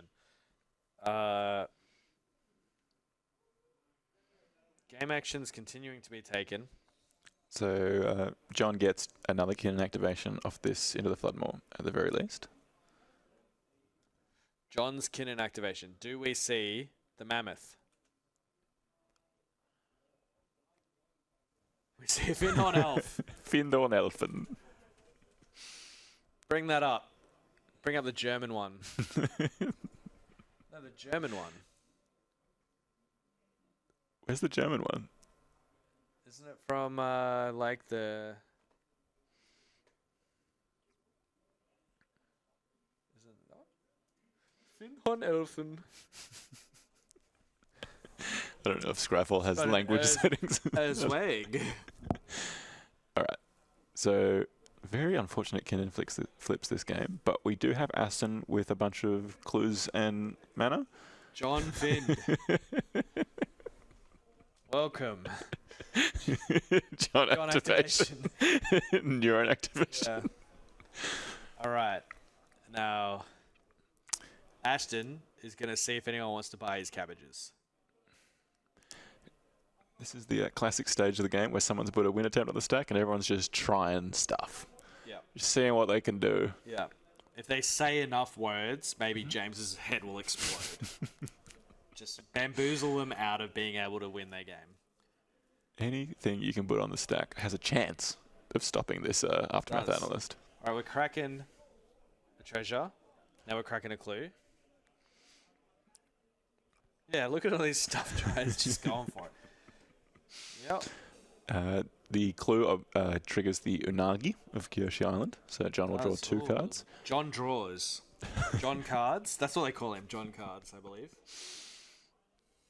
And a second clue has Hey, been John cracked. cards. Notably, Aston drawing into very little interaction.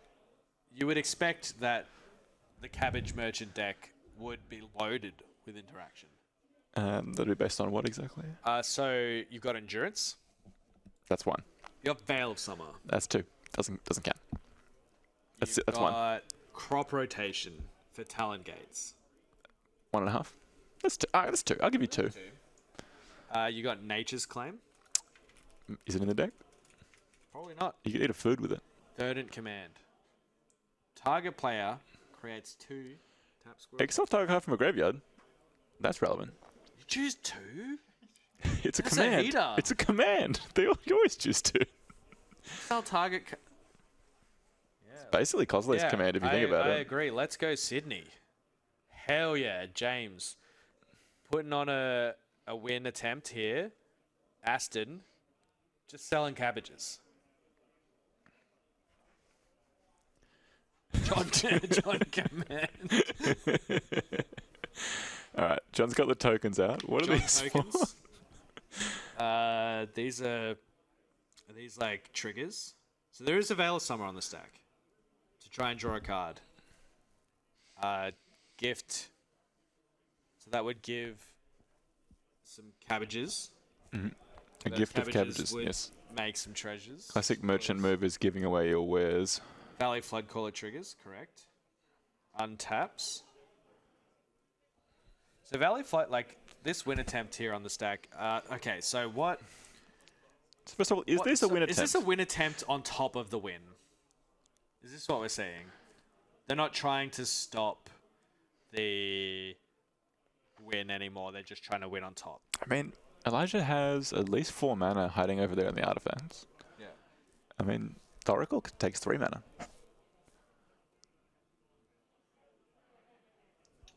This might be a win attempt.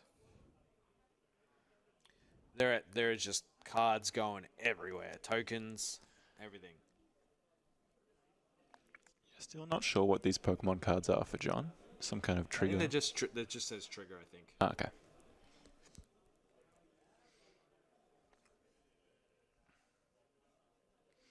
There's a lot of cabbages. A lot of rectangles.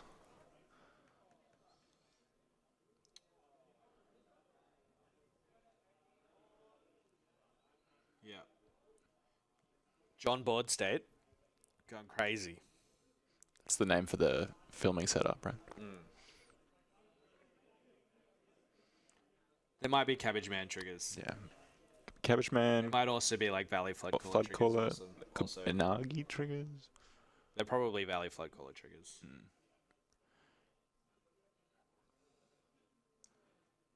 This Valor Summon needs to be interacted with. Sadly, not. They are just for the event in person, and they're pretty much sold out. There might be one or two left at the front, but That's the. they're prizes for top 4, and also for anyone who wishes to pick one up on the day. That's the playmats Nathan's talking about.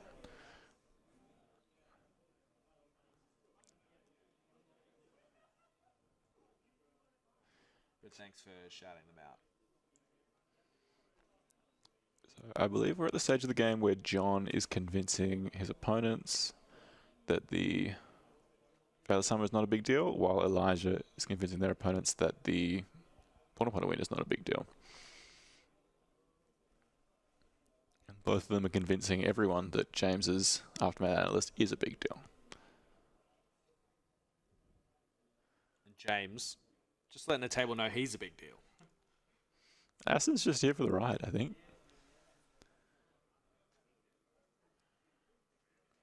The Sunday Estates asked how long this game's gone for. What are we thinking? I think they start around midday. I couldn't tell you off the top of my head. Probably about an hour, maybe a little bit longer. We sent our field analyst to go have a look. It's clockless. Just a little bit over an hour, I think, maybe a bit more. 16 hours, yeah, pretty close. It does feel like that sometimes when spells are being... Okay, so what is this? That is a transmute artifact, I believe. Yeah, but what does it fetch? Does it fetch anything, or is it just purely to put a trigger on the stack? My guess is a Basalt Monolith. True. Although infinite colorless isn't a win here. Weird templating on Transmute Artifact. You don't have to sacrifice a thing until it resolves, and you don't have to tell anyone what you're getting. You don't have to pay the mana either. Exactly. It's just put it straight in the bin. blue on the stack, and then you tell me if it's happening. But if anyone wanted to know, Cabbage stocks are going down dramatically because of a flood in the market. There's just so many.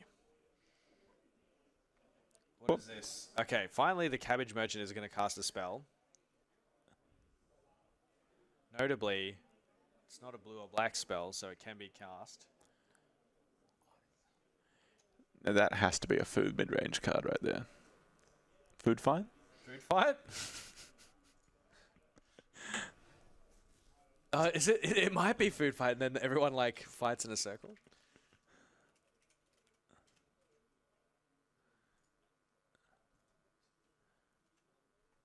It's not that. It can't be a Rex Sage. It's not. It's food fight. It's instant speed. I don't think it's food fight.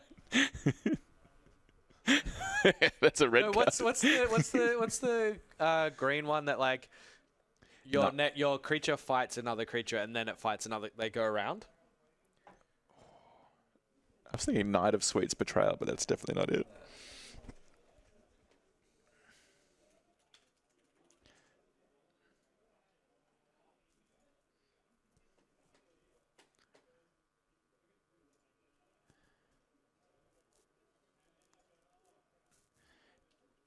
I mean, the table is 5 meters away if we want to send our field correspondent out again.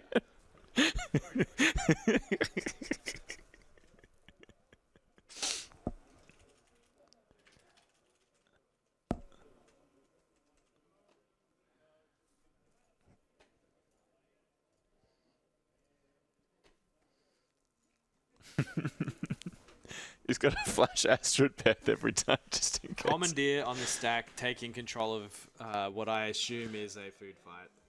Mystery Cabbage card. Yeah.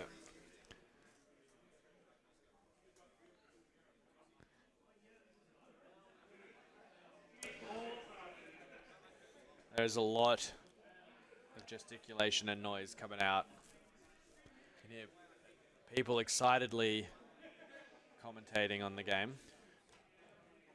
Bouncing beatdown. Bouncing beatdown. Bouncing a beatdown, huh? Pull that shit Pull up. that up. Beat down. That's basically food fight. 0 cards found. Bouncers beat down. From Streets of New Capenna. X damage to target creature planeswalker. X is the greatest power. Wow. That's So they're commandeering it. that's crazy. So the greatest power among creatures Aston controls is 2. 9 from... What's the power and toughness of the... Oh, it's 8 from the John... Hold on, no. Aston cast this. Yeah, I think he was trying to kill the Kinnan. So it would have been 2 damage to the Kinnan, and then if John gained control, it's going to be 7? It's 8. Oh, 8 from the Zalotha. John's Lothar. John, 8 damage to Cabbage Merchant? To one of James's creatures? Why? What is happening? Bounces beatdown. A bite spell for 3 mana. You can heal planeswalkers.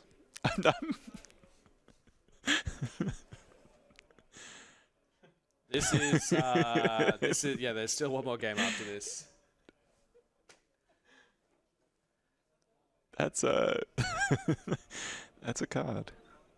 Is it gonna get commandeered?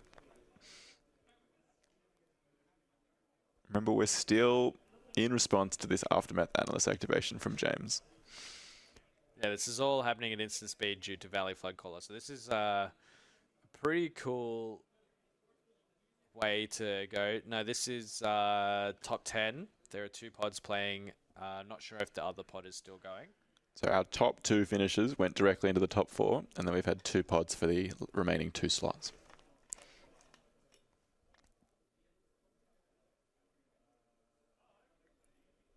Thanks for that, Goaku 9000.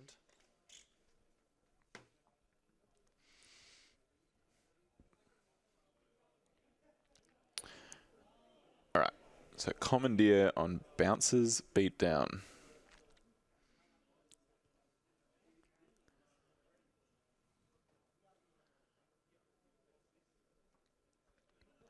So viable targets include the Ice Till, the Nissa, the Tiller Engine. Well, I don't think at the moment. Oh, Legolas has quick reflexes, huh? Wow. Aston came through with the instant speed interaction. Well, so we've seen so many pieces of green interaction that you were talking so much shit before. I was disparaging Do you stand corrected? the interactivity of this Cabbage Merchant deck. So notably, Aston doesn't have... he has 1 tapped creature. That's the Gilded Goose. And they all have 2 power. Gilded Goose has 0 power, so I'm not sure what this quick reflexes is doing. I think it's protecting someone. And maybe they're drawing cards with the Mind's Desire also. Or the Mind's Eye, sorry. So they can tap their 2 cabbages. Are they sweet potatoes? What food are they using? It looks like cheese to me. Sack a treasure, draw a card. What if this Yshtola player is just like sandbagging something? Alright, so quick reflexes has resolved, as split second spells are wont to do.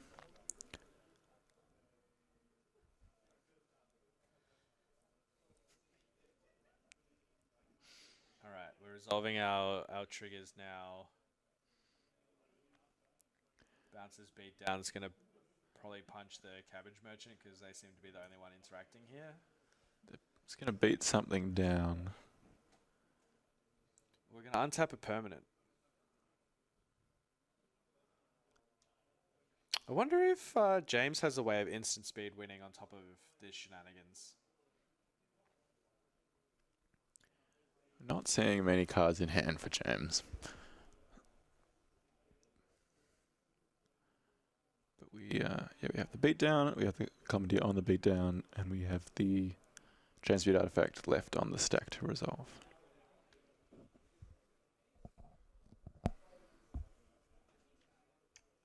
What is this?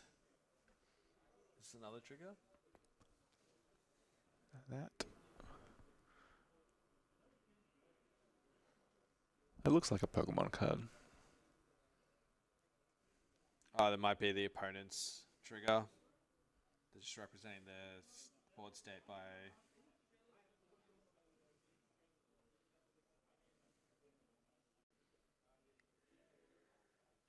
two green.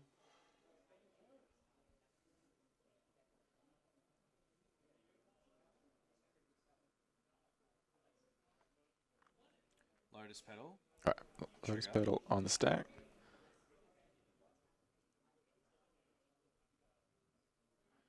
Untapping the birds.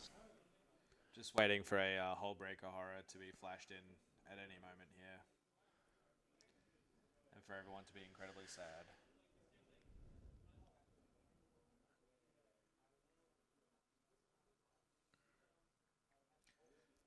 A clue, a food, and a treasure being made. Warrior token being added to the stack. Looks like that's being used for Aston's Cabbage Merchant triggers.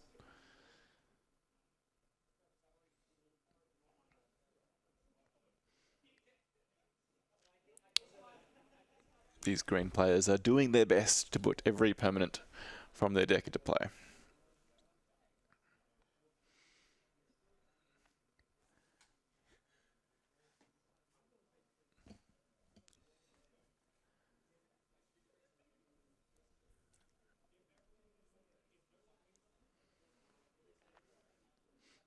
So John, counting his mana, you just tap Aston's Cabbage Merchant. You can't float mana that way.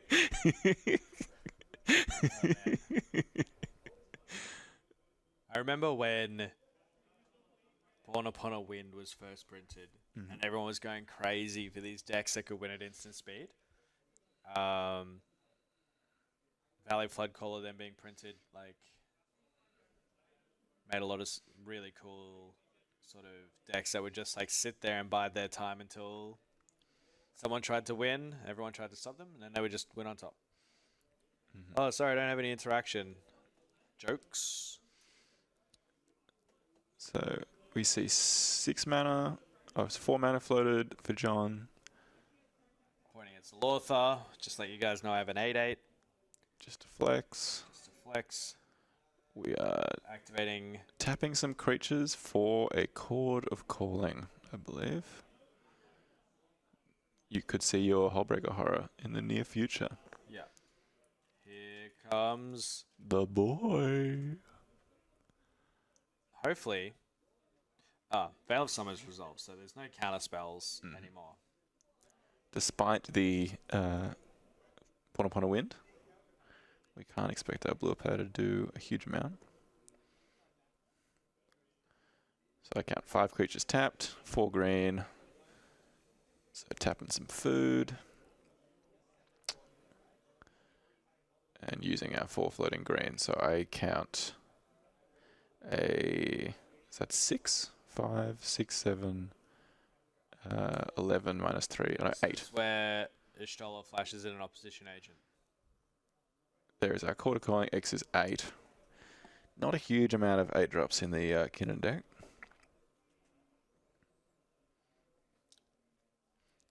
Ninja Turtles, Chord of Calling, obviously. Yeah. Which Ninja Turtle is that? Raph? Raffy. Because the other ones are dead. See, they're all dead. Yeah.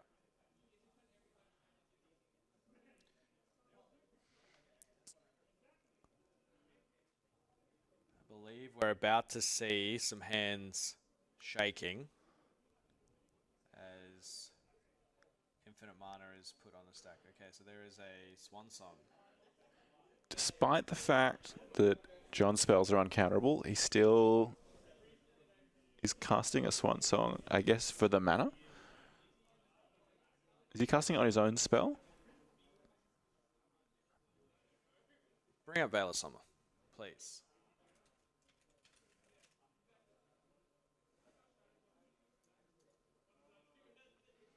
Spells you control can't be countered this turn. So you can't counter your own spell But if that's what's needing to happen. Swan Song is +1 mana by untapping the birds. Just borrowing some of Elijah's board state. We're aggressively expanding to represent the board state over here. That's the stack, I believe. So what is Swan Song targeting?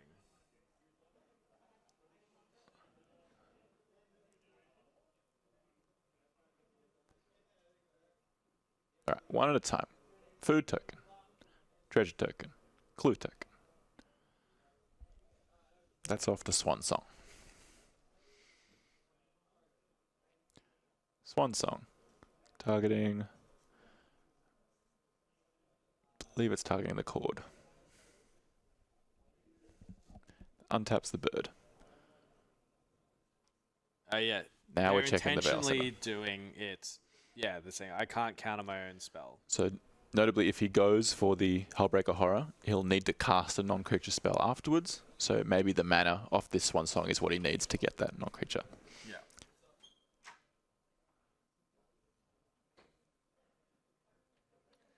They do make a bird as well, I believe. Yes. Because regardless of if the spell is countered, the Swan Song has resolved. It's done its best.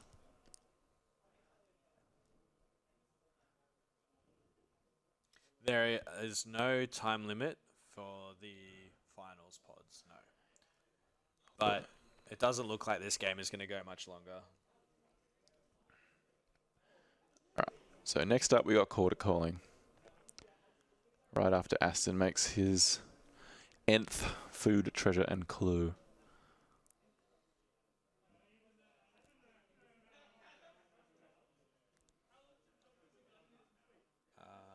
I could not tell you that.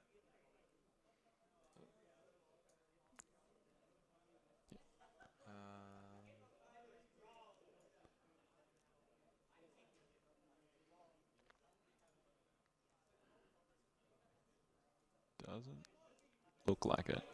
Doesn't look like we've got a result submitted yet for Pod 1. But we have a Haywire activation from Aston in response to this Quarter Calling.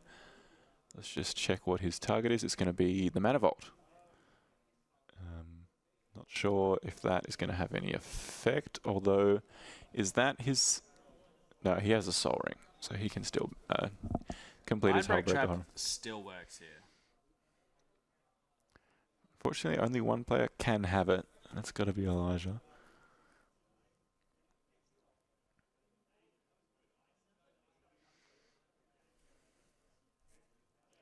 Crack a clue.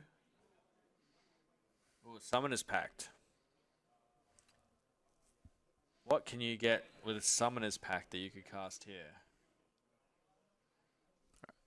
So it looks like we're resolving our trigger to untap our birds on this Court of Calling.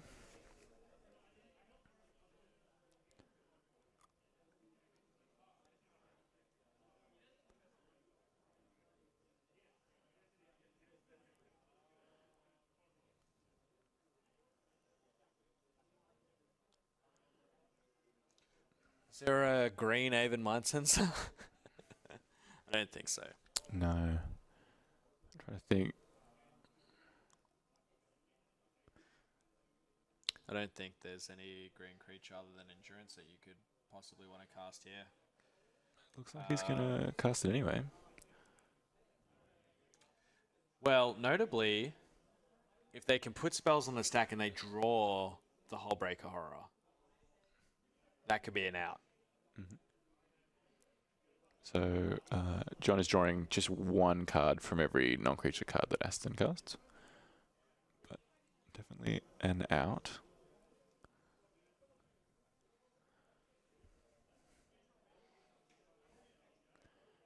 But also, every time John draws, Aston has the opportunity to draw as well.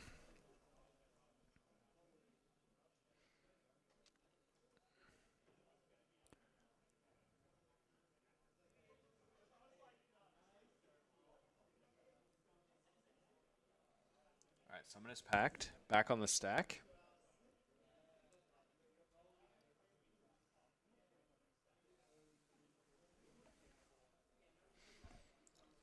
And it looks like Gitrog Monster has won Pod 1. Congratulations, Jasper. Hell yeah, Jasper. And Resistorov, thank you for the follow. Appreciate it. Having a lot of fun casting CEDH today.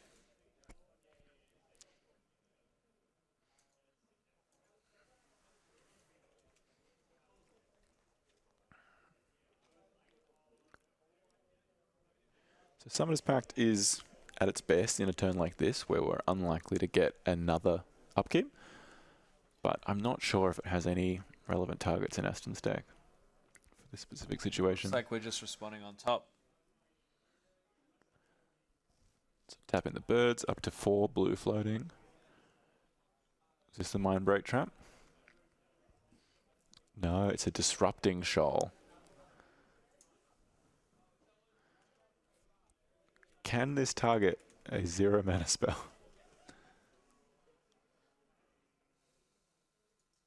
Did I mean Disrupting Shao? S-H-O-A-L. Can a target spell, if its converted mana cost is X? Okay, so this is a counter spell for a Summoner's Pact. Sure. But it does. Trigger the Cabbage Merchant. Cabbage Merchant is going hard. Honestly, you were saying stocks going down. I don't think the stocks go up. Stocks are going up. And so is Nezahol a may or a must trigger? It's a must, right? So there should have been a, I don't know if there was a draw trigger or not. Looks like we are resolving our Chord of Calling. So I believe this was for 8, so probably any creature in the Kinnan deck. Are there any other spells that can go on the stack here? So this is, I think this is the Hullbreaker, Horror, Tidespell, Tyrant or something. Yeah, not familiar with that art. Oh, that one. Oh, it's the crab. It's not. It's a Furby crab. Might be Tidespell, Tyrant. Tidespell Tyrant. Oh no. What is this? Kratos? Probably not.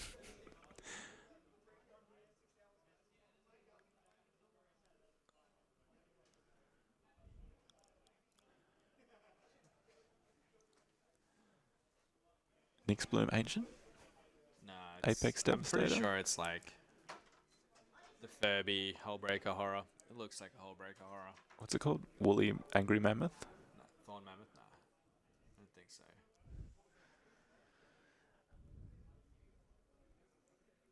Oh, is that a pass? It's Hullbreaker Horror. Yeah. Okay, it's alright. Hullbreaker Horror. It's a weird looking Hullbreaker Horror. But then any more spells to be cast after this? Do you have one last non-creature spell? Oh, it's that one. Yeah. That's a weird looking Hullbreaker Horror. Sure. I personally would have put the Furby one in my deck. Alright, so we got Lotus Petal resolving.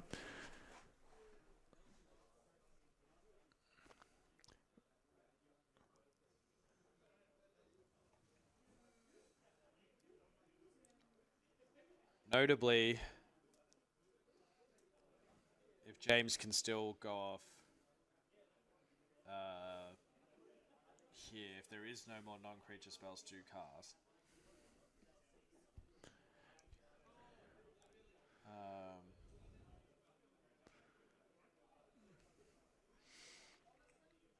So we have Floodcaller, we have a Soul Ring. So if John can cast any non-creature spell, he can return the Soul Ring. and then he can infinitely cast the Sol Ring and the Lotus Petal. Yeah. But the question is, he's got 2 blue. Can he put a non-creature spell on the stack? And birds and a Lotus Petal. And as a transmute artifact. I don't know, do they play the One Ring? I believe, yeah, most Kinnan decks would play the Run Ring. But yeah, also just letting the stack resolve here seems pretty solid.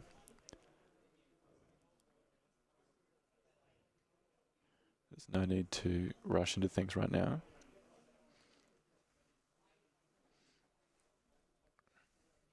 I guess this is the untapped trigger that we were talking about.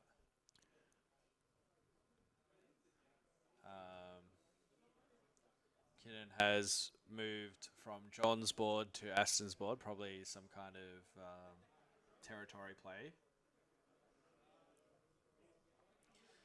This is James's turn. James has activated a Aftermath Analyst, and then 70 million things have Yeah, happened. so the Aftermath Analyst trigger is on the stack once it's been put in the graveyard. First main phase for James, I believe. And from there, all hell has broken loose. At least 10 clues have been cracked. Alright, now, so there is a punch spell on the stack. Something's fighting something. Bounces beat down. Cast by Aston, commandeered by John, I believe. Yep, this is John and Deere. What is it punching? Actually, yes. It punched the Academy Manufacturer. All right. Manufactor. Yeah, this has been an insane We needed 2 players, board real estate worth. 2.5 hours of interaction. Okay, so that's our last Valley Floodcaller trigger resolved, and now we're finally resolving our Transmute artifact, which means the stack only has Aftermath Analyst. And we're going to see an artifact sacrificed and an artifact put into play.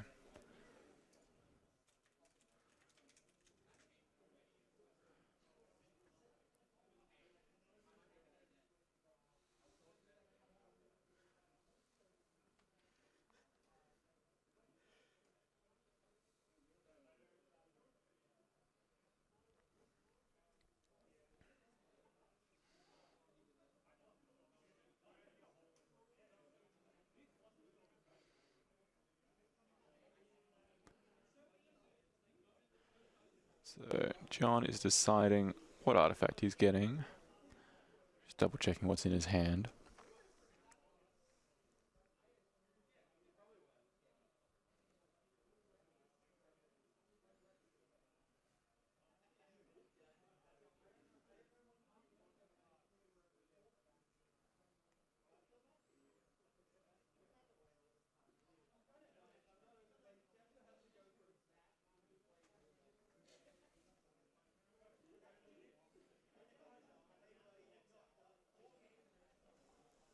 That is a... This is a Phyrexian Metamorph. So a second Hullbreaker Horror, potentially. Could also get a Lumra. What else?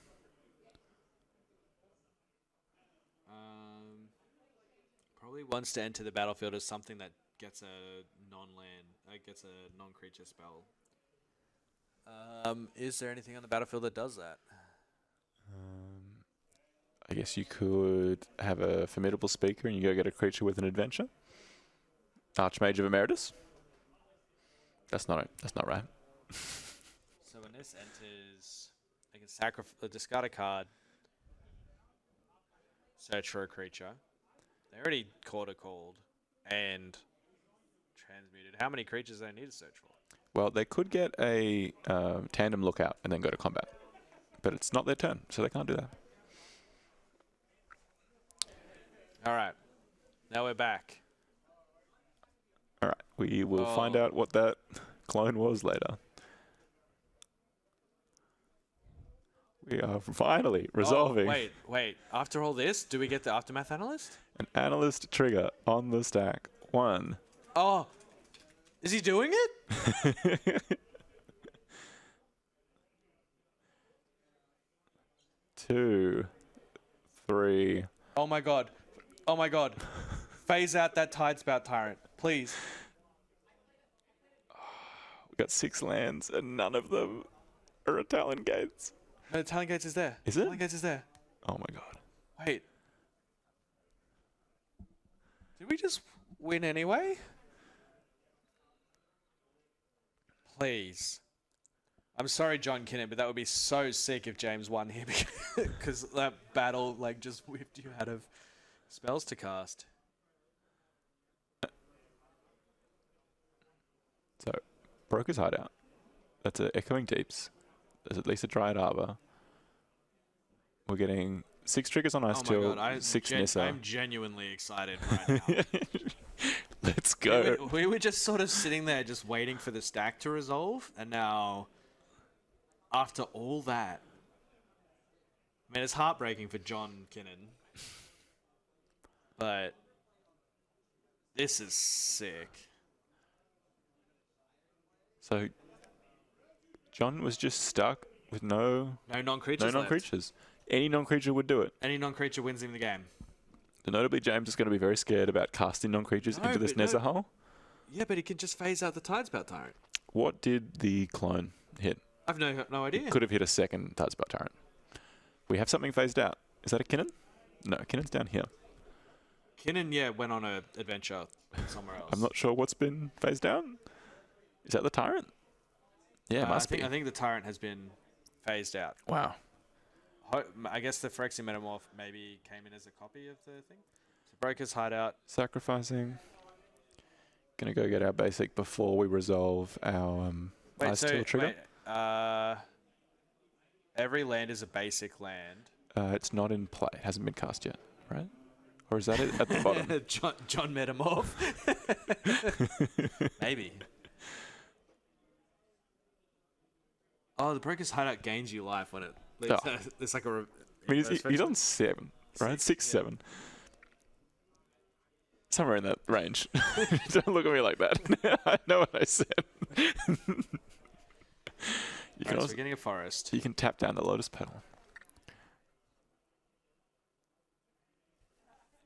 All right, so an extra green and an extra mill. Yeah, Fred's on probation. Like I'm sorry for the rest of the table, but if we win from here, I'm gonna be. Is it zombie time? So we have the petrified field or whatever it is to bring a. Does it bring a land back? So that one, if it's in your graveyard, lands tap for white or green, right? Oh no, that's sorry. I'm thinking of a different card. Riftstone Portal is the one I'm thinking of, but that is a petrified field, right? Yeah. So return it to your hand. So Okay. is there a way to put a land? No one's putting Riftstone Portal into the graveyard. It's mono green. They're not allowed. This is not a green white shitters stack. This is. Think of the value though. Right, there is a Shifting Woodlands. Shifting Woodlands. So this is the combo. Shifting Woodlands becomes a copy of Aftermath Analyst, activates, returns itself to play untapped, along with hopefully enough mana to do it again. Are we doing it? Is that what's happening right now? I'm genuinely excited. All right, so it becomes a copy of Aftermath Analyst. You pay for sacrifice the Shifting Woodlands. Mm-hmm. And then you return every land from your graveyard to play. So you need at least 8 mana worth of lands in your graveyard each time. Yeah, but you could sacrifice a bunch of lands. If you have an outlet, you need a sacrifice outlet. Well, they had the Lotus Petal, the Lotus Field enter that sacrificed 3 lands. So you can tap. They've like 40 mana available to them. The Ice Steel helps because every time lands come into play, you get more for the next time. Yeah. And the Nissa also helps because every time a land comes into play, you get mana equal to the number of lands. We're doing it. Okay, so Shifting Woodland is being tapped. Because it's been played this turn, so it'll have Summoning Sickness after it becomes a creature. Yeah.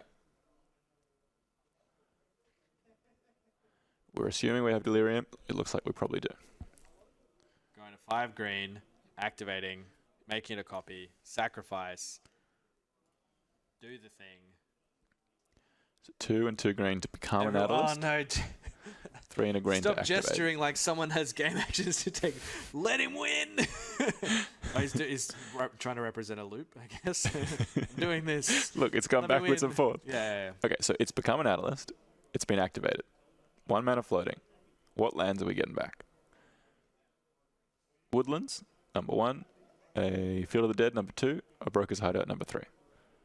And a Lotus Field. And Is that an Echoing Deeps? Echoing Deeps. Alright. So Echoing Deeps notably can come back as a copy of a land that it was in the graveyard with before this ability. That's so sick. Which doesn't make any sense, but that's how Magic works apparently. So it can come back as a Lotus Field, which is really important to this combo. Lotus Field is in play, Okay. not in the graveyard. But it could come in as a Additional Shifting Woodland. Echoing Johns, yeah. Or an additional Field of the Dead if you want zombies, or an additional Broker's Hideout. That's pretty good. Depending on how many forests are left in the deck. This game has been sick. Like, Absolutely insane. the person that we thought was going to do the most has done the least. All right, what is this land that's being tapped? It taps for 3 green? Are we sure this isn't the Lotus Field? No, Lotus Field is like... Up the top? It's got like an explosion in the middle. Yeah, it's that it one. is Lotus Field. Yeah. Oh, okay. It is Lotus Field. All right. So the Lotus Field could be copied by the Echoing Deeps, which would be pretty huge. Yeah. But we Here we are. are seeing a desert. Yeah. So this is going to make a whole bunch of mana. They're going to sacrifice themselves. This is infinite damage to everyone. So we're sacrificing the desert and the Lotus Field after tapping the Lotus Field for 3 mana.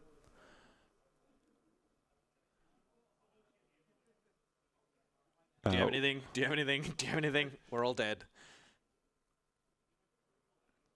What are we milling these cards from? These are from the Ice Till? Yeah.